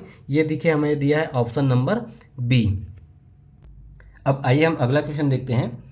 एक व्यक्ति ने 8 संतरे 34 रुपये की दर से संतरों को खरीदा और 12 संतरे 57 रुपये की दर से बेच दिया, तो उसे 45 रुपये का लाभ कमाने के लिए कितने संतरे बेचने होंगे। ठीक है, देखिए पहले क्या है इसका क्रय मूल्य, पहले का क्या है क्रय मूल्य क्या है दोस्तों, 8 संतरे 34 रुपये में खरीदा तो इसका क्रय मूल्य क्या हो जाएगा, इसका क्रय मूल्य हो जाएगा आपका 34/8। ठीक है, इतना रुपये में जो है 34 रुपये में 8 संतरे खरीदा तो इसका क्रय मूल्य क्या निकल के आ जाएगा, अगर मैं 34/8 करूँगा तो ये हमारा आ जाएगा 4.25 रुपये। ठीक है, ये हमारा एक का हो गया क्रय मूल्य। अब देखिए इतना में वो खरीदा और क्या कर रहा है कि 12 संतरे 57 रुपये की दर से बेच दिया, मतलब विक्रय मूल्य क्या आ गया हमारा, विक्रय मूल्य क्या आ गया दोस्तों, तो विक्रय मूल्य कितना 57 रुपये में बेचा, कितना 12 संतरे के दर पे, तो विक्रय मूल्य हमारा क्या आ जाएगा, यह आ जाएगा 4.75 रुपये। ठीक है, अब हमें क्या पूछा है कि लाभ कमाने के लिए हमें क्या करना है, लाभ कमाना है। हम देखिए कम में खरीद रहे हैं, हम 4.25 के हिसाब से खरीद रहे हैं और 4.75 के हिसाब से बेच रहे हैं, तो हमें क्या हो रहा है, हमें हो रहा है लाभ। ठीक है, हमें हो रहा है लाभ, और लाभ बराबर अगर मैं निकालूँ तो क्या हो जाता है, लाभ बराबर हम कैसे निकालते हैं, हम निकालते हैं विक्रय मूल्य माइनस क्रय मूल्य। ठीक है, तो देखिए 4.75 माइनस 4.25 अगर करता हूँ तो ये हमारा लाभ कितना आ जाएगा, तो ये आ जाएगा हमारा 0.5। ठीक है, ये 0.5 का हमें प्रॉफिट मिल रहा है। ठीक है, 0.5 का प्रॉफिट मिल रहा है। अब देखिए क्वेश्चन में क्या बोला है कि 45 रुपये का लाभ कमाने के लिए, ठीक है, कितने संतरे बेचने होंगे, मतलब 45 रुपये का अगर लाभ चाहिए, 45 रुपये का लाभ चाहिए और प्रॉफिट कितना हो रहा है हमें देखिए 0.5। ठीक है, तो इसको अगर मैं 0.5 से भाग करता हूँ तो देखिए इस प्रकार से अब हम कैसे इसको सॉल्व करेंगे, तो ये हो जाएगा हमारा देखिए 45/0.5 को मैं और क्या लिख सकता हूँ 5/10। ठीक है, तो ये 10 जो है ऊपर चले जाएगा तो ये आपका क्या हो जाएगा, देखिए 45 गुणित 10 बटे में क्या हो जाएगा 5। ठीक है, अब ये हो जाएगा 5 एकम 5, 5 निया 45, तो ये अब ये कितना हो गया 9×90। ठीक है, 9×90 मतलब उसको 45, उसको प्रॉफिट हो रहा है 0.5 का और 45 रुपये का लाभ कमाने के लिए उसको 90 संतरे बेचने होंगे। ये हो जाएगा इसका आंसर ऑप्शन नंबर ए। तो आप एक एक क्वेश्चन को, हर एक क्वेश्चन को सॉल्व कीजिएगा, सभी क्वेश्चन आपसे बनेंगे अगर आपने प्रॉपर सभी क्लास हमारा देखा है तो। ठीक है, और इसी लेवल का आपका जो है अगला पेपर में, जब भी आपका 2024 में जो वैकेंसी आएगा उसमें इसी लेवल का क्वेश्चन पूछेगा, कोई आपका लेवल चेंज होने वाला नहीं है।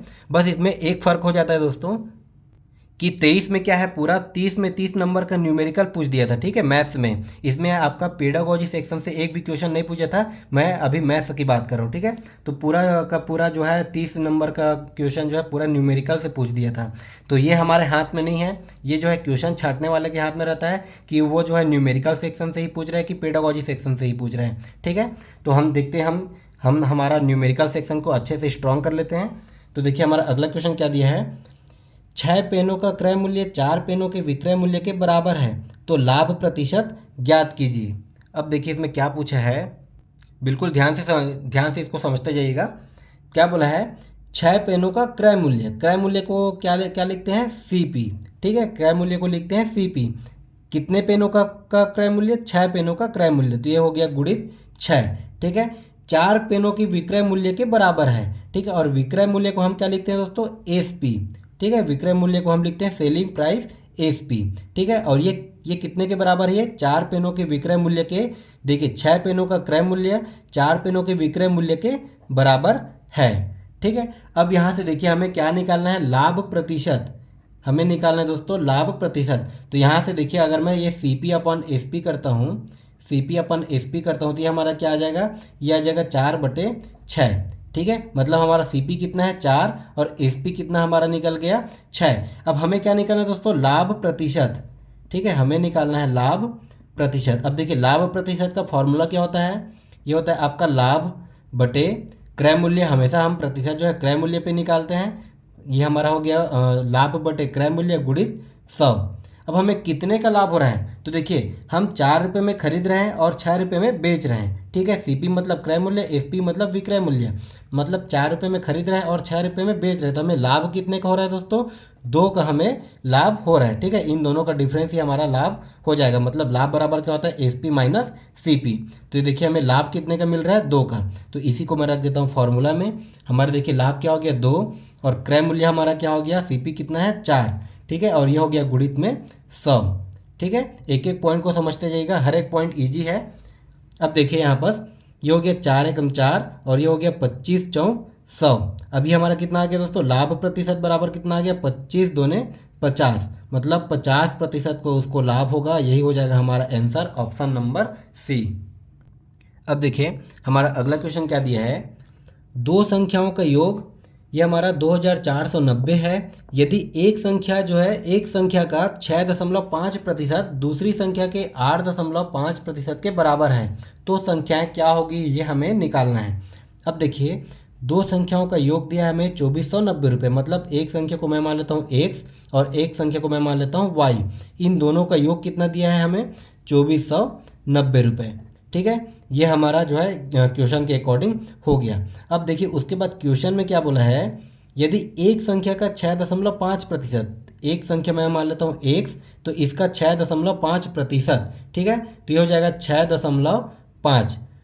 अब ये क्या बोला है, ये बराबर है दूसरी संख्या के 8.5% के बराबर है। तो दूसरी संख्या क्या है दोस्तों, y, इसके क्या हो जाएगा, ये 8.5%। ये दोनों जो है एक दूसरे के बराबर हो जाएंगी। ठीक है, ये आपको आ जाएगा 6.5%। अब यहाँ से देखिए प्रतिशत से प्रतिशत कट गया। अब यहाँ पर ये कितना आया, तो ये हो जाएगा हमारा x upon Y. x upon Y बराबर क्या हो जाएगा दोस्तों, ये हो जाएगा आपका 8.5 बटे, ये हो जाएगा आपका 6.5। ठीक है, x अपॉन वाई बराबर ये आ गया आपका 8.5 बटे 6.5। अब देखिए दशमलव के बाद 1 0 यहाँ भी है, दशमलव के बाद एक संख्या यहाँ भी है, दोनों जगह में सेम है, तो हम डायरेक्ट दशमलव को कटा देते हैं। ठीक है, और अगर आपको ये समझ में नहीं आया होगा तो आप इसको ऐसे भी बना सकते हैं। 8.5 को मैं लिख सकता हूँ 85/10, और ये पूरे के बटे में क्या है 6.5, तो इसको मैं लिख सकता हूँ 65/10। तो ये 10 ऊपर चले जाएगा, तो ये 10 और 10 कैंसिल हो जाएगा। तो x अपॉन वाई बराबर क्या आ गया हमारा, x अपॉन वाई बराबर हमारा आ गया दोस्तों 85/65। ठीक है, x अपॉन वाई बराबर आ गया हमारा 85/65। अब देखिए इसको अगर मैं कटा देता हूँ तो ये देखिए 5 एकम 5 और ये 5 तिया 15। ठीक उसी प्रकार ये 5 एकम 5, 3 बचा, 5 7 35। तो x अपॉन वाई बराबर हमारा क्या आ गया 17/13। ठीक है, ये हमारा आ गया x अपॉन वाई का वैल्यू 17/13। अब इसी को मैं रख देता हूँ, ये हमारा मान लीजिए हमारा इक्वेशन 1 है। इसी इक्वेशन में अगर रख देता हूँ तो ये हमारा क्या आ जाएगा, देखिए एक संख्या अगर मैं, ये हमारा हो जाएगा 17a।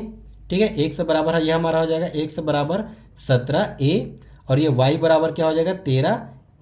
ठीक है, क्योंकि इनकी वैल्यू हमें निकालनी है, मतलब यहाँ से हमें a की वैल्यू निकालनी है। तो देखिए हमारा क्या आ जाएगा, ये हो जाएगा 17a धन 13a बराबर, ये हमारा कितना हो जाएगा 2490। ठीक है। अब 17 में अगर मैं 13 को जोड़ूंगा तो ये हमारा कितना आ जाएगा दोस्तों, 30A बराबर कितना आ जाएगा, 2490। अब यहाँ पर से देखिए, इसको मैं एक स्टेप यहाँ से बनाता हूँ। तो देखिए ए बराबर अब यहाँ से क्या आ जाएगा दोस्तों, ए बराबर अब हमारा क्या आ जाएगा, ए बराबर 2490 भागित अगर मैं 30 करता हूँ, 2490 भागित अगर मैं 30 करता हूँ तो ये हमारा क्या हो जाएगा, ये जीरो से जीरो कैंसिल हो जाएगा। अगर मैं 249 को अगर मैं 3 से भाग करता हूँ तो ये हमारा क्या आ जाएगा, देखिए इसको आप एक एक करके कटाइए। 3 एकम 3, ये हो जाएगा 3 अट्ठे 24, उसके बाद 3 तिया 9, तो ए बराबर हमारा क्या आ गया, 83। ठीक है, ए का वैल्यू हमें मिल गया। इसी वैल्यू को अब हम यहाँ पर रख देते हैं। तो देखिए एक से बराबर क्या है दोस्तों, हमें देखिए क्या बोला है कि संख्याएं हैं, मतलब संख्या हमें निकालना है। तो एक से बराबर 17A, तो ये क्या हो जाएगा, इसमें अगर मैं ए का वैल्यू रखता हूँ तो ये हो जाएगा 17 गुणित ए का वैल्यू क्या हो जाएगा, 83। ठीक है, और वाई बराबर 13A, मतलब ये हो जाएगा हमारा 13 गुणित 83। ठीक है, इसको अगर मैं गुणा कर देता हूँ 17 गुणित 83, हाँ, और ये हमारा 13 गुणित 83 अगर करता हूँ तो हमारा आ जाएगा 17 गुणित 83 करने पर हमारा आएगा 1411, और ये 13 गुणित 83 करने पर आ जाएगा हमारा 1069। ठीक है, तो ये हमारा हो जाएगा ये ऑप्शन नंबर डी। ठीक है, आइए हम देखते हैं अगला क्वेश्चन क्या दिया है। देखिए हमारा अगला क्वेश्चन है, एक व्यक्ति प्रथम 160 किलोमीटर की दूरी 64 किलोमीटर प्रति घंटा तथा अगले 160 किलोमीटर की दूरी 80 किलोमीटर प्रति घंटा की गति से तय करता है, तो 320 किलोमीटर की यात्रा की औसत गति क्या होगी। ठीक है, तो देखिए औसत गति बराबर क्या होता है दोस्तों, औसत गति बराबर होता है, औसत गति बराबर हमारा हो जाता है कुल दूरी बटे कुल समय। ठीक है, कुल दूरी बटे कुल समय, ये हो जाता है हमारा औसत गति। तो अब हमें कुल दूरी निकालना है और कुल समय पहले निकालना है। ठीक है, अब देखिए क्वेश्चन के अकॉर्डिंग क्या बोल रहा है कि एक व्यक्ति, ये पॉइंट ए है, ए से पहले ये पॉइंट ओ तक गया, कितने की स्पीड से गया, वो 64 की स्पीड से गया, और ये इसका डिस्टेंस क्या है, 160 किलोमीटर, ये इसका डिस्टेंस है। ठीक है, ये पहले ए से ओ तक गया 160 किलोमीटर, उसके बाद ये पॉइंट ओ से फिर ये कितना 80 किलोमीटर प्रति घंटा की स्पीड से गया, 80 किलोमीटर प्रति घंटा की स्पीड से ये अगला 160 किलोमीटर की दूरी तय किया। टोटल कितना दूरी तय किया, 160, और 160 को अगर मैं जोड़ दूँ तो ये हमारा कितना आ जाएगा, 320, और ये हमें ऑलरेडी दिया गया है। टोटल ये 320 किलोमीटर का दूरी तय किया। तो पहले देखिए वो जो है, पहले ए से लेके ओ तक एक दूरी तय किया, फिर ओ से लेके बी तक एक दूरी तय किया। अब कितने टाइम पे किया ये हमें पता नहीं है, तो हम पहले ए से लेके ओ तक का टाइम निकाल लेंगे, फिर ओ से लेके बी तक का टाइम निकालेंगे। ठीक है, देखिए मान लीजिए मैं पहले टाइम निकालता हूँ, टाइम 1 इसको मैं लेता हूँ, तो हमारा टाइम बराबर क्या हो जाएगा दोस्तों, डिस्टेंस अपॉन स्पीड। ठीक है, टाइम बराबर हमारा होता है, ये हमारा होता है टाइम बराबर डिस्टेंस अपॉन स्पीड। ठीक है, दूरी बटे ये हमारा हो जाएगा चाल। तो देखिए इसमें डिस्टेंस कितना दिया है, 160। ठीक है, और स्पीड कितना दिया है, 64। ठीक है, 160 बटे 64, अगर मैं इसको कटा देता हूँ तो ये हमारा कितना आ जाएगा, ये हो गया 8 अट्ठे 64, और ये हमारा हो जाएगा 8 दूने 16, और ये 20, ये फिर से कटेगा 4 दूने 8, 4 पंचे 20, तो हमें टाइम 1 कितना मिल गया, 5/2 घंटे। ठीक है, 5/2 घंटे, इसको मैं लिख सकता हूँ 2.5 घंटे। ठीक है, ये हमें ए से लेके ओ तक का टाइम मिला।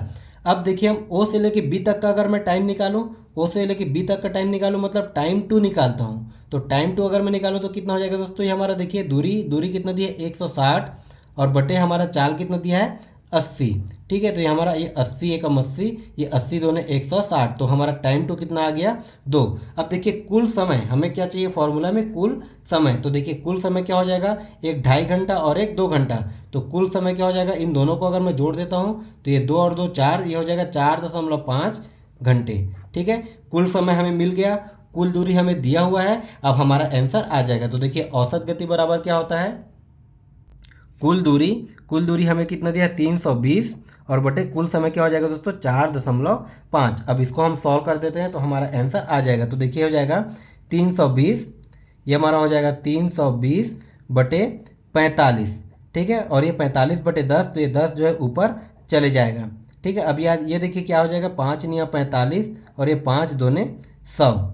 ठीक है, सॉरी 5 दूने 10। अब ये कितना है दोस्तों, 320 गुणित 2 करता हूँ तो ये हमारा क्या आ जाएगा, 640, और ये क्या हो जाएगा बटे में 9। ठीक है, 640/9।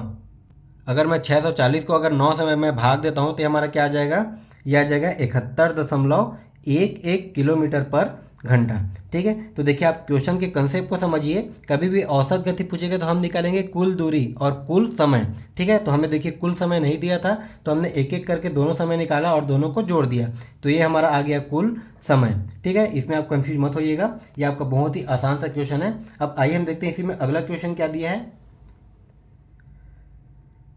तो देखिए हमारा अगला क्वेश्चन है, निम्नलिखित में से कौन सा अवरोही क्रम में है। ठीक है, एक इसमें आता है आरोही क्रम और एक आता है आपका अवरोही क्रम। अब देखिए अवरोही क्रम मतलब क्या होता है दोस्तों, अवरोही क्रम मतलब होता है आपका घटते क्रम। ठीक है, अवरोही क्रम मतलब आपका होता है घटते क्रम। ठीक है, अब घटते क्रम में हम सबसे पहले हम बड़ा वैल्यू को लिखेंगे, उसके बाद छोटा वैल्यू को, उसके बाद छोटा वैल्यू को। अब देखिए कई बच्चे ऐसा क्वेश्चन आता है तो इसको भाग देने लगते हैं। ठीक है, ये 5 से 9 को भाग देंगे, 7 से 11 को अलग अलग भाग देंगे, उसका जो है आंसर पॉइंट पे निकालेंगे। तो उस मेथड से भी आप बना सकते हैं, लेकिन उसमें आपका जो है सिली मिस्टेक होने के चांसेस ज़्यादा होते हैं। ठीक है, अब देखिए इसका मैं आपको अच्छा सा ट्रिक जो है भिन्न वाले चैप्टर में मैं अच्छे से बता दिया था, एक बार आप और देख लीजिए। तो देखिए दोस्तों, यहाँ पर एक हमें क्या दिया है 5/9। ठीक है, ध्यान से समझते जाइएगा। और एक क्या दिया है 7/11 और एक क्या दिया है 8/15 और एक क्या दिया है 11/17। ये हमें दिया है, कोई सा भी ऑप्शन से ले सकते हैं क्योंकि यही चारों को जो है आगे पीछे करके ऑप्शन में दिया हुआ है। अब देखिए इसमें सबसे बड़ा कैसे निकालेंगे, तो इसका ट्रिक क्या होता है सबसे बड़ा पहचानने का। तो देखिए पहले हम दो दो का कंपैरिजन करते जाएंगे। ठीक है, पहले हम दो दो का कंपैरिजन करते हैं, इसको हम क्या कर देते हैं गुड़ा। देखिए 11 पंछे अगर मैं करता हूँ तो ये कितना आ गया दोस्तों, 11 पंछे 55। और अगर मैं 9 का 7 से गुणा करता हूँ तो ये क्या हो जाएगा 9 सत्ते 63। अब हम देखेंगे 55 और 63 में बड़ा कौन है, तो देखिए 55 और 63 में बड़ा जो है 63 बड़ा है। तो 5/9 और 7/11 में कौन बड़ा हो जाएगा, आपका 7/11 बड़ा हो जाएगा। ठीक है, जो वैल्यू जो हम गुणा करने पर जो वैल्यू बड़ा आएगा वही वाला हमारा क्या हो जाएगा, बड़ा नंबर हो जाता है। ठीक है, अब इन दोनों में जो हमें जो है बड़ा नंबर मिल गया 7/11। अब 7/11 का मैं कंपेरिजन 8/15 से करके देखता हूँ। तो ये देखिए हमारा ये हो जाएगा 15 सत्ते 105, कितना होता है 15 सत्ते 105 और 11 अट्ठे 88। अब देखिए 105 और 88 में कौन बड़ा है, तो आपका 105 बड़ा है। ठीक है, मतलब ये 7/11 ही जो है 8/15 से बड़ा हो जाएगा।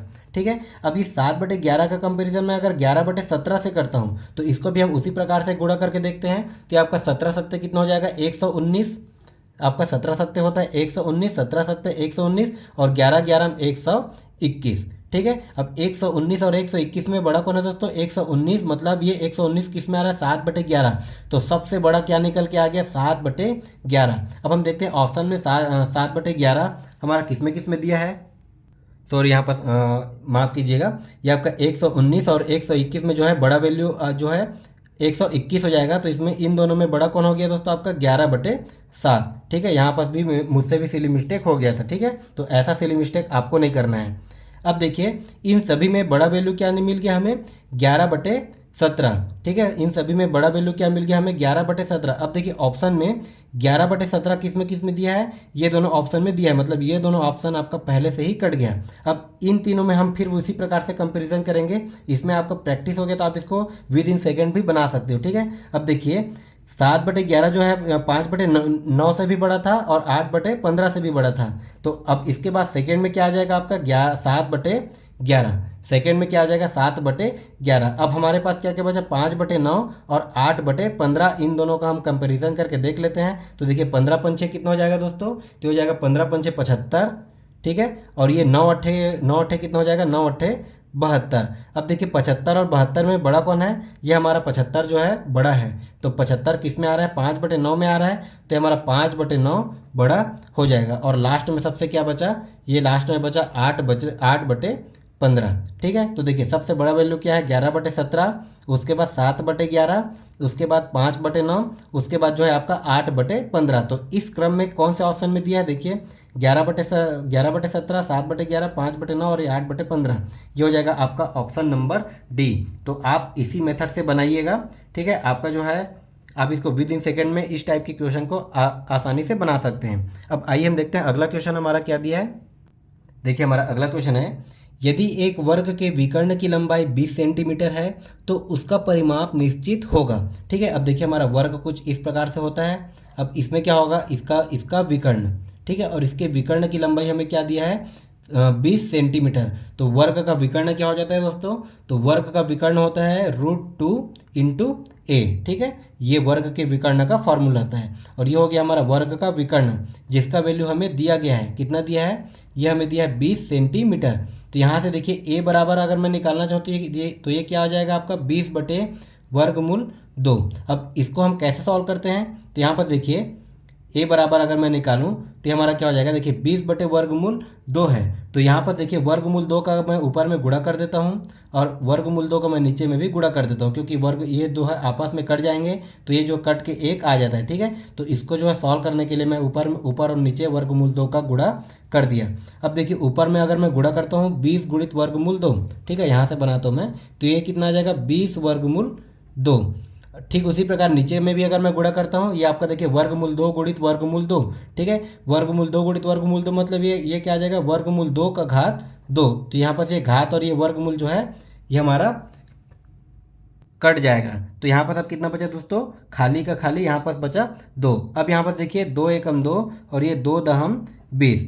तो हमारा ए का वैल्यू कितना आ गया, ए बराबर कितना आया दोस्तों 10 और ये वर्गमूल 2, ये हमें मिल गया ए का वैल्यू, मतलब वर्ग के भुजा का वैल्यू हमें मिल गया। अब क्या बोला है कि उसका परिमाप होगा। ठीक है, तो वर्ग का परिमाप क्या होता है, वर्ग का परिमाप का फॉर्मूला होता है आपका 4 इंटू ए। ठीक है, 4 इंटू ए, मतलब यहाँ पर देखिए ए का वैल्यू हमें पता है कितना 10 वर्गमूल 2। इसमें हमें क्या करना है, 4 का गुणा, मतलब ये हो जाएगा 4 गुणित 10 वर्गमूल 2। ठीक है, तो 4 गुणित 10 वर्गमूल 2 करता हो तो ये हमारा कितना आ जाएगा 4 दहम 40, 4 दहम 40 और ये वर्गमूल 2। तो देखिए आपका 40 वर्गमूल 2 किस में आ रहा है, आपका ऑप्शन नंबर सी। ठीक है, तो यह आपका बहुत ही आसान सा क्वेश्चन था, आपका वर्ग का परिमाप, इसका जो है एरिया। ठीक है, ये सारा फॉर्मूला क्या होता है ये आपको याद रखना है। अब देखते हैं हमारा अगला क्वेश्चन क्या दिया है। देखिए हमारा अगला क्वेश्चन है, यदि वर्गमूल 2 का मान हमें 1.414 दिया है तब वर्गमूल 2 माइनस 1 बटे वर्गमूल 2 धन 1 के वर्गमूल का निकटतम मान है। ठीक है, इसका वैल्यू हमें निकालना है और उसका वर्गमूल का निकटतम मान हमें निकालना है। तो ये आपका थोड़ा सा कैलकुलेटिव क्वेश्चन है, ये आपका मॉडरेट लेवल का क्वेश्चन है। ठीक है, इसमें हमारा थोड़ा कैलकुलेशन करना पड़ेगा।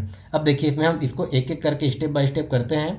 क्या दिया है, ये वर्गमूल 2 माइनस 1 बटे वर्गमूल 2 धन 1। ठीक है, ये हमें दिया है। अब इसको पहले हम कर लेते हैं सॉल्व। तो देखिए कभी भी इस प्रकार से क्वेश्चन आएगा तो हम इसमें क्या करेंगे, हर का परिमेयीकरण। ठीक है, और हर का परिमेयीकरण कैसे किया जाता है, यहाँ पर जो साइन होता है वो चेंज हो जाता है। ठीक है, अगर प्लस रहेगा तो माइनस, माइनस रहेगा तो प्लस। ठीक है, साइन को हम चेंज करके कर देते हैं इसका ऊपर और नीचे गुणा। तो ये हो जाएगा आपका वर्गमूल 2 माइनस 1 बटे में वर्गमूल 2 माइनस 1, इसी को बोला जाता है हर का परिमेयीकरण करना। ठीक है, अब यहाँ पर देखिए दोस्तों ये हमारा किस रूप में आ गया, ये जो है ऊपर में गुणा हो रहा है वर्गमूल 2 माइनस 1 और ये वर्गमूल 2 माइनस 1। तो ये हमारा क्या आ गया, वर्गमूल 2 माइनस 1 और ये दोनों का वर्ग।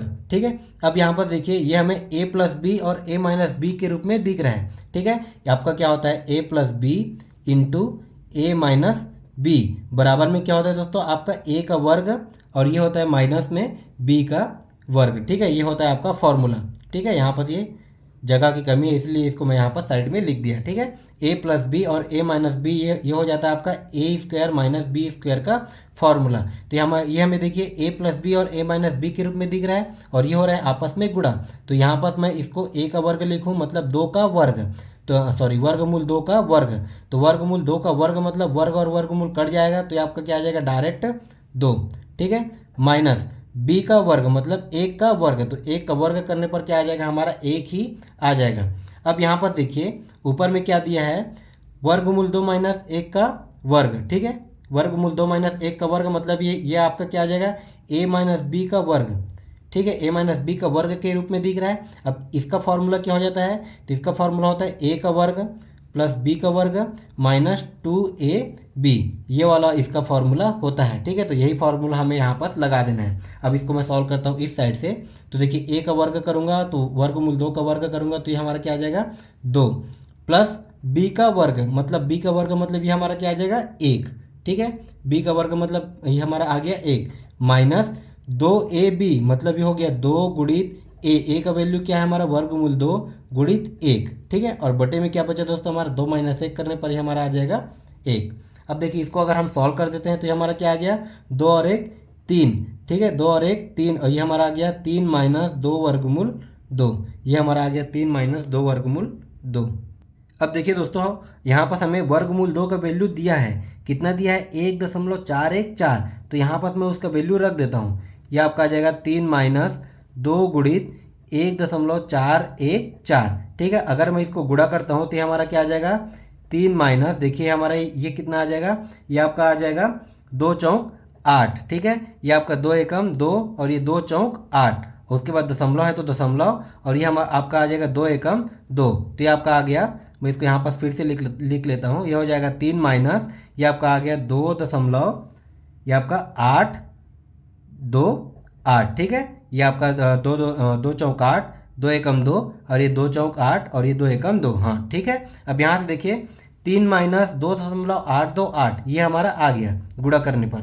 अब देखिए इसको अगर मैं सॉल्व करता हूँ 3 में से 2.828 को अगर मैं माइनस करता हूँ तो ये हमारा कितना आ जाएगा, ये हमारा आ जाएगा दोस्तों 0.172, ठीक है। ये हमारा आ गया 0.172, ये जो है इसको सॉल्व करने पर पूरा हमारा आया 0.172। अब देखिए क्वेश्चन में अब क्या पूछ रहा है कि इसके वर्गमूल का निकटतम मान क्या होगा, ठीक है। तो इसको सॉल्व करने पर हमारा आया 0.172। अब इसका वर्गमूल हमें निकाल लेना है। तो अब देखिए 0.172 का वर्गमूल हम कैसे निकालेंगे, 0.172 का अगर मैं वर्गमूल निकालूंगा तो इसको मैं निकालूंगा भाग विधि से, ठीक है।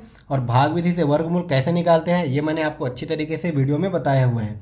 अब देखिए दोस्तों इसको हम कैसे निकालेंगे, कभी भी हमें वर्गमूल निकालना होता है तो इसको हम कर लेते हैं 2 2 के पेयर में। अब देखिए यहाँ पर ये हमारा एक पेयर तो हो जाएगा, लेकिन एक जो है सिंगल हो जाएगा, तो यहाँ पर मैं इसके आगे में 0 बढ़ा सकता हूँ। अभी हमारा देखिए ये एक पेयर हो गया और ये दूसरा पेयर हो गया।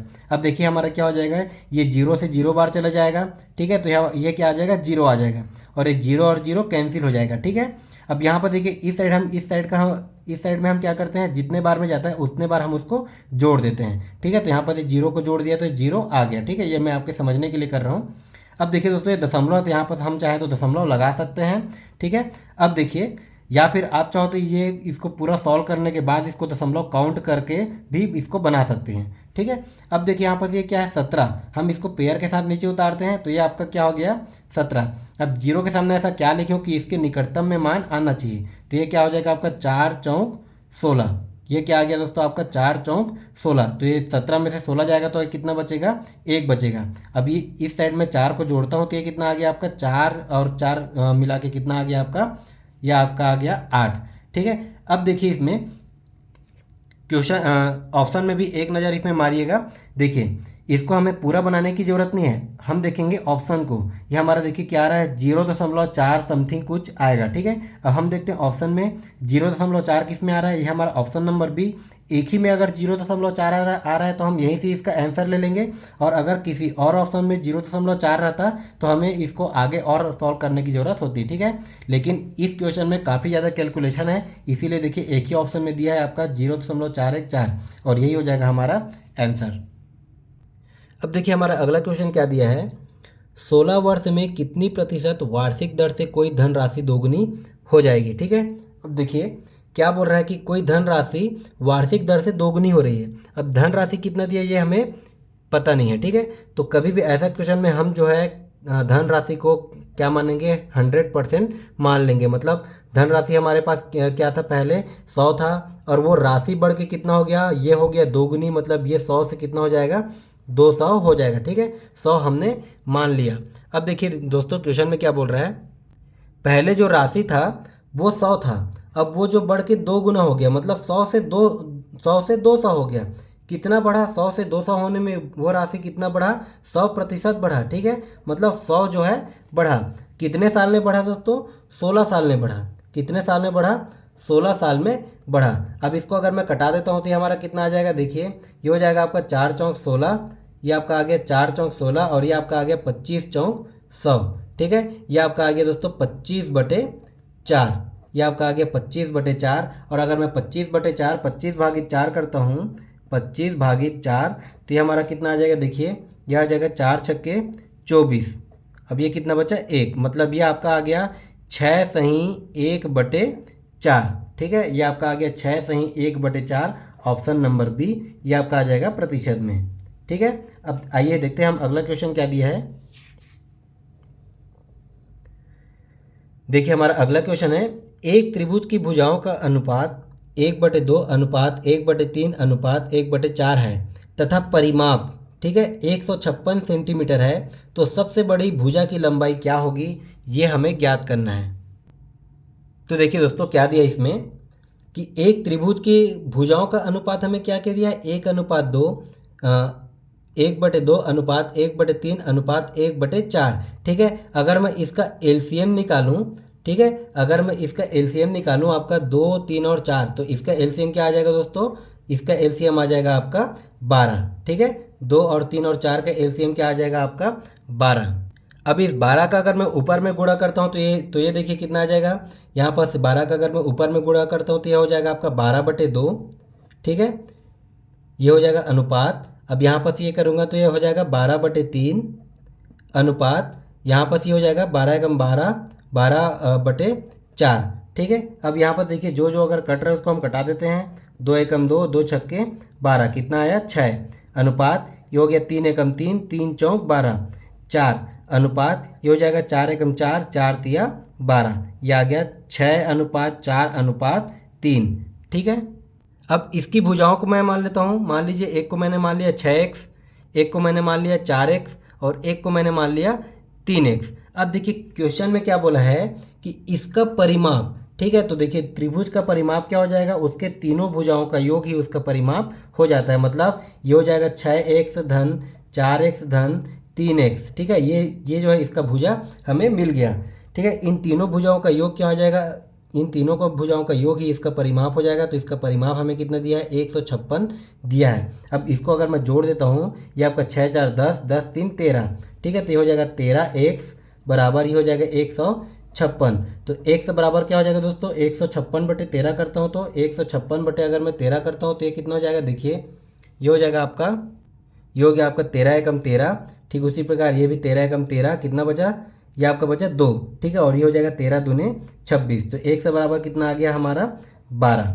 ठीक है, 1 से बराबर हमारा आ गया 12। अब देखिए हमें सिर्फ और सिर्फ अभी x की वैल्यू निकला है। ठीक है, x का मान अभी हमारा निकला है, लेकिन इसका भुजा क्या है, एक भुजा 6x है, एक भुजा 4x है और एक भुजा 3x है। और हमें क्वेश्चन ने पूछा क्या है कि सबसे बड़ी भुजा की लंबाई क्या होगी। अब देखिए इसमें सबसे बड़ी भुजा क्या निकल के आया है हमारा 6x। ठीक है, और इसी की लंबाई हमें निकालना है। तो ये हो जाएगा आपका 6 गुणित x का वैल्यू क्या है आपका 12। तो ये क्या हो गया दोस्तों 12 छक्का, ये आपका क्या हो गया 12 छक्का 72 और ये हो जाएगा आपका सेंटीमीटर। यही हो जाएगा आपका आंसर, ये आ गया आपका ऑप्शन नंबर सी। अब देखिए हमारा अगला क्वेश्चन है, एक दिन में कितनी बार घड़ी की सुइयां समकोण पर होती है। ठीक है, जो घड़ी की सुइयां हैं, अब ये कितने बार ये समकोण होता है एक दिन में। ठीक है, तो ये वाला कंसेप्ट जो है मैं आपको जब समय वाला चैप्टर पढ़ाऊंगा, ठीक है, समय वाला चैप्टर, एक ही चैप्टर सहायक शिक्षक भर्ती में बचा हुआ है, ये वाला चैप्टर मैं आपको पढ़ाऊंगा, तो ये वाला कंसेप्ट को आपको क्लियर कर दूंगा। ठीक है, तो फिलहाल इसका आंसर हो जाएगा आपका ऑप्शन नंबर सी, हो जाएगा इसका आंसर 44। ठीक है, अब हम देखते हैं अगला क्वेश्चन क्या है। यदि a बराबर 0.1039 है तो ये हमारा वर्गमूल, ये हमारा हो जाएगा 4a² माइनस 4a धन 1 और ये धन 3a का मान क्या होगा। अब देखिए क्वेश्चन में हमें इस प्रकार से दिया हुआ था। अब हो सके तो ये वाला क्वेश्चन को इसको भी व्यापम ने विलोपित किया होगा, क्योंकि यहाँ पर देखिए ये जो है वर्गमूल ये पूरा 3 तक नहीं होगा, ये केवल 1 तक होगा। ठीक है, ये पूरा का पूरा 1 तक होगा, तभी सॉल्व करने पर हमारा आंसर इसमें से आ रहा है। अगर ये पूरा वर्गमूल को आप पूरा करोगे तो इसको सॉल्व करने पे आंसर नहीं आ रहा है। ठीक है, तो या फिर इसको व्यापम ने विलोपित किया होगा या फिर इसको सुधार करके आंसर लिया होगा।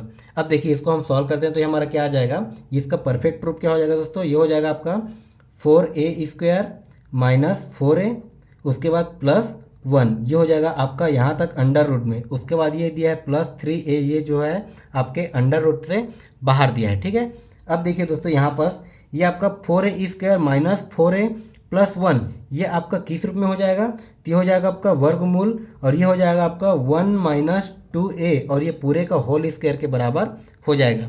ठीक है, अब ये कैसे हुआ, देखिए 1 माइनस 2a, अब ये दिया है पूरे का होल स्क्वायर, अगर मैं करता हूँ तो ये हो जाएगा देखिए a माइनस बी का होल स्क्वायर, मतलब a का स्क्वायर प्लस b का स्क्वायर और ये हो जाएगा माइनस 2ab। इसी रूप में अगर मैं लिखता हूँ तो देखिए ये हो जाएगा a का स्क्वायर मतलब 1 का स्क्वायर, उसके बाद धन b का स्क्वायर मतलब 2a का स्क्वायर, मतलब ये हो जाएगा आपका 4a स्क्वायर। ठीक है, माइनस 2 गुणित a का मान क्या है 1, गुणित b का मान क्या है दोस्तों 2a। अब इसको मैं सॉल्व करता हूँ तो ये हो जाएगा आपका ये हो गया आपका 1 धन ये हो गया 4a का घात 2 माइनस 2 दूने 4a। ठीक है, और ये इसी रूप में देखिए आ गया, ये आपका दिया है देखिए 4a स्क्वायर माइनस 4a और ये प्लस 1। ठीक है, तो इसको मैंने डायरेक्ट इस रूप में लिख दिया। अब देखिए ये आपका प्लस का 3a पहले से दिया हुआ है। ठीक है, अब यहाँ पर देखिए आपका वर्ग और ये वर्गमूल आपका कैंसिल हो गया। ठीक है, तो यहाँ पर क्या बचा 1 माइनस 2a और ये प्लस का 3a, 1 माइनस 2a और ये प्लस का 3a, ये हम यहाँ तक ये बचा। अब देखिए 2a से ये 3a जो है माइनस हो जाएगा, तो यहाँ बस ये हमारा क्या बचेगा, देखिए ये हो जाएगा 1 प्लस a। ठीक है, ये हमारा आ गया 1 प्लस a। अब यहाँ पर देखिए a का वैल्यू हमें दिया गया है। ठीक है, तो यहाँ पर मैं a का वैल्यू रख देता हूँ, तो ये हो जाएगा 1 प्लस a का वैल्यू कितना दिया है 0.1039।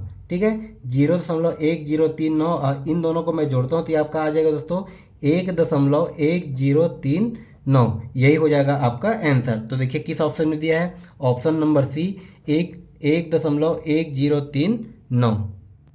तो इसका आंसर इस प्रकार से हो जाएगा। आइए हम देखते हैं अगला क्वेश्चन क्या दिया है हमारा, लास्ट के 2-3 क्वेश्चन बस बचे हैं। तो देखिए ये हमारा दिया है एक राशि को 5% साधारण ब्याज पर 4 साल के लिए निवेश करने पर 504 रुपये प्राप्त होते हैं।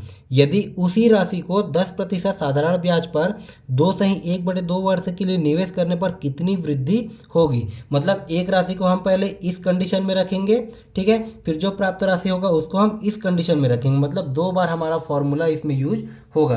अब देखिए दोस्तों इसमें क्या बोल रहा है कि निवेश करने पर 504 रुपये प्राप्त हो रहा है, मतलब मिश्र धन हमें दिया गया है। अब मिश्र धन बराबर क्या होता है, मिश्र धन बराबर होता है आपका मूलधन धन ब्याज। ठीक है, मूलधन और ब्याज के योग को ही मिश्र धन कहा जाता है। अब यहाँ पर देखिए मूलधन और धन ब्याज, ब्याज बराबर क्या हो जाता है फॉर्मूला दोस्तों, मूलधन गुणित दर गुणित समय बटे में 100। ठीक है, मैं इसको शॉर्ट करके लिख रहा हूँ, अब इसको समझ जाइएगा जैसे जैसे मैं बोल रहा हूँ। ठीक है, अब देखिए ये हमें मिश्र धन दिया गया है, कितना दिया है, मिश्र धन दिया है हमें 504 बराबर मूलधन हमें पता नहीं है, इसको मैं मान लेता हूँ x और ये हो जाएगा धन x, मूलधन फिर से मैंने मान लिया x गुणित, अब देखिए दर हमें पहले हम इस दर पे निकालेंगे 5% और गुणित समय कितना दिया है हमें 4 साल के लिए और ये हो जाएगा दोस्तों बटे में 100। ठीक है, अब इसको अगर मैं सॉल्व कर देता हूँ तो ये हमारा क्या आ जाएगा, देखिए यहाँ पास कुछ नहीं है, मतलब ये बटे में 1 है, तो इसका मैंने ले लिया एलसीएम।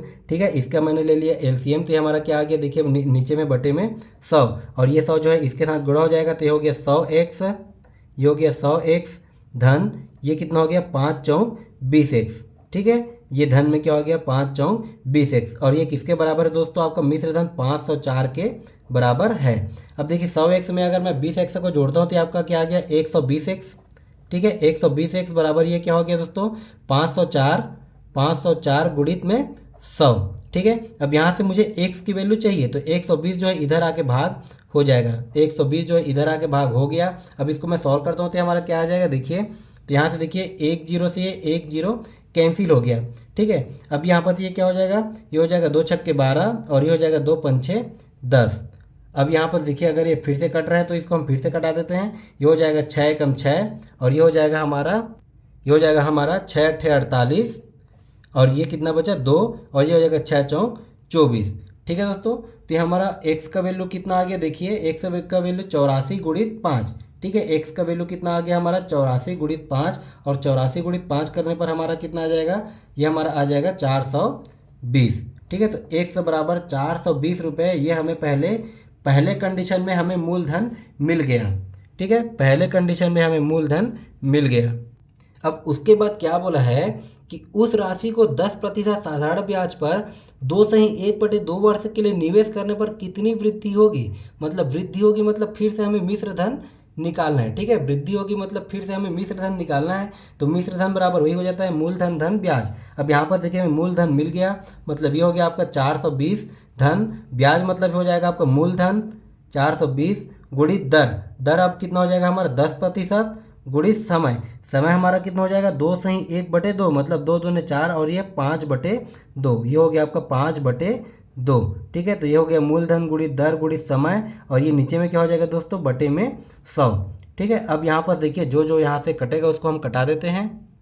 तो यहाँ से देखिए ये हो जाएगा, ये 10 से हमारा 1 0 कट गया। ठीक है, ये हो गया 5 एकम 5 और ये हो गया 5 दूने 10। अब ये हो गया 2 एकम 2 और ये देखिए कितने बार में जाएगा 2 दूने 4, 2 एकम 2 और ये 2 शून्यम 0। ठीक है, अब यहाँ से देखिए इसको मैं एक बार और लिख लेता हूँ। अब यहाँ पर देखिए कितना आ गया दोस्तों, ये आपका आ गया 420 धन। अब ऊपर में क्या बचा, ये ऊपर में बचा 210 और नीचे में क्या बचा बटे में 2। तो इसको मैं एक बार और कटा लेता हूँ। 2 एकम ये हो गया 2 एकम 2 और ये कितना हो जाएगा 2 एकम 2, 2 शून्यम 0 और ये 2 पंछे 10। मतलब अब हमारा देखिए कितना है 420 धन 105, और 420 और 105 को अगर मैं जोड़ता हूँ तो ये कितना आ जाएगा दोस्तों, ये हो जाएगा 4 और 1 5, 525। ठीक है, 525 रुपये। तो वह राशि हमें क्या मिल जाएगा 525 रुपये। ये हो जाएगा आपका ऑप्शन नंबर सी। ठीक है, आइए हम देखते हैं अगला क्वेश्चन क्या दिया है। अब देखिए हमारा अगला क्वेश्चन क्या है, पेंट की लागत 36 रुपये प्रति किलोग्राम है, तो 2.5 मीटर भुजा वाले घन को बाहर से पेंट करने में कितना खर्च आएगा यदि 1 किलोग्राम पेंट से 1.5 मीटर स्क्वायर सतह को पेंट किया जा सकता है। ठीक है, अब क्या बोल रहा है कि कोई भी घन का एरिया है, ठीक है, कोई भी घन का एरिया है उसको हम बाहर से पेंट करेंगे तो हमें कितना लागत आएगा ये हमें पूछा है। तो देखिए घन का एरिया क्या हो जाता है दोस्तों, घन का एरिया होता है 6a स्क्वायर। ठीक है, घन का एरिया हो जाता है हमारा 6a स्क्वायर, मतलब 6 गुणित a का वैल्यू कितना होगा। ठीक है, घन का भुजा कितना दिया है 2.5, मतलब 6 गुणित 2.5 गुणित 2.5 ये हमारा हो जाएगा। अब देखिए मैं अगर 25 गुणित 25 करता हूँ तो ये हमारा आ जाएगा 625। ठीक है, और 625 में अगर मैं 6 का गुणा करता हूँ तो ये हमारा आ जाएगा 6 पंचे 30, ये 0 हो गया। ठीक है, 6 दूने 12, ये 15, ये हो गया 5 और ये बचा उसका 6 का 36 और 1 37। ये हमारा कितना आया दोस्तों 3750। कितना आया 3750। अब यहाँ पर देखिए 1 और 2, 2 संख्या के बाद दशमलव, तो इसको मैं 2 संख्या के बाद दशमलव लगा देता हूँ। ठीक है, अब ये कितना आया 37.50। ठीक है, इसको सॉल्व करने पर हमारा आया 37.50। अब क्या बोल रहा है कि 1 किलोग्राम पेंट से 1.5 मीटर स्क्वायर सतह को पेंट किया जा सकता है। ठीक है, 1 किलोग्राम पेंट से हम 1.5 मीटर स्क्वायर की सतह को पेंट कर सकते हैं, और टोटल एरिया हमें क्या मिला है 37.50 मीटर स्क्वायर में मिल गया है। अब देखिए हमें 1 किलोग्राम पेंट से हम 1.5 मीटर स्क्वायर को हम कर सकते हैं। तो पहले हम कर देते हैं इसमें 1.5 को भाग। ठीक है, ये भी आपका मीटर स्क्वायर में है। अब देखिए ये आपका क्या हो जाएगा 37.50। अब 37.50 को मैं और क्या लिख सकता हूँ, तो इसको मैं लिख सकता हूँ 3750। अब ये बटे में क्या हो जाएगा दोस्तों, देखिए दशमलव का 1 उसके बाद 2 जीरो लगा दिया। अब देखिए इसके बटे में और क्या हो जाएगा, इसके बटे में हो जाएगा, इसको मैं एक स्टेप आगे करता हूँ। ठीक है, इसके बटे में हो जाएगा आपका देखिए 15/10। तो इसको मैं कर लेता हूँ गुणित में 10/15। ठीक है, अब यहाँ से देखिए 1 0 से 1 0 कैंसिल हो गया, ये वाले 1 0 से ये वाला 1 0 भी कैंसिल हो गया। अब यहाँ पर देखिए अगर जो जो कटेगा उसको हम कटा देते हैं, तो ये कितना हो जाएगा 15 एकम 15 और ये हो जाएगा 15 दूने 30। कितना बचा दोस्तों 7, और ये हो जाएगा 15 पंचे 75, मतलब कितना है हमारा ये 35। ठीक है, अब ये क्या है हमारा, ये 25 जो है आपका टोटल एरिया है जिसको जो है पेंट करना है। ठीक है, जिसको पेंट करना है। ठीक है, अब देखिए यह हमें क्या दिया है, पेंट की लागत कितना दिया है 36 रुपये। ठीक है, और हमें पेंट कितना को करना है, इस टोटल एरिया जो हमें 25 निकला है इस टोटल को हमें पेंट करना है, और पेंट का लागत कितना है 36 रुपये। तो 25 गुणित अगर मैं 36 करता हूँ तो हमारा कितना आ जाएगा दोस्तों, ये आ जाएगा हमारा 900 रुपये। मतलब उस पूरे घन को पेंट करने में 900 रुपये का लागत आएगा। तो यह हो जाएगा हमारा ऑप्शन नंबर डी आंसर। ठीक है, आइए हम देखते हैं अगला क्वेश्चन क्या दिया है। तो देखिए हमारा अगला क्वेश्चन है, 110 मीटर लंबी रेलगाड़ी 72 किलोमीटर प्रति घंटा की गति से चलकर 132 मीटर लंबे पुल को पार करने में कितना समय लेगी। ठीक है, अब देखिए इसमें दोस्तों क्या पूछा है, मतलब ये जो रेलगाड़ी है और ये क्या है, आपका लंबा पुल है। तो इसका भी कंसेप्ट मैंने आपको बताया था, कभी भी रेलगाड़ी या फिर दो रेलगाड़ी रहे, या फिर रेलगाड़ी और ये पुल रहे, या रेलगाड़ी और ये सुरंग रहे, तब हम क्या करते हैं, इसके दोनों के डिस्टेंस को हम जोड़ देते हैं। ठीक है, तो देखिए यहाँ से अगर मैं टाइम निकालूंगा, यही अगर हमें तो टाइम पूछा है, ठीक है, अगर मैं टाइम निकालूंगा तो टाइम का फॉर्मूला क्या हो जाएगा, ठीक है, ये आपका टाइम होता है आपका डिस्टेंस अपॉन स्पीड।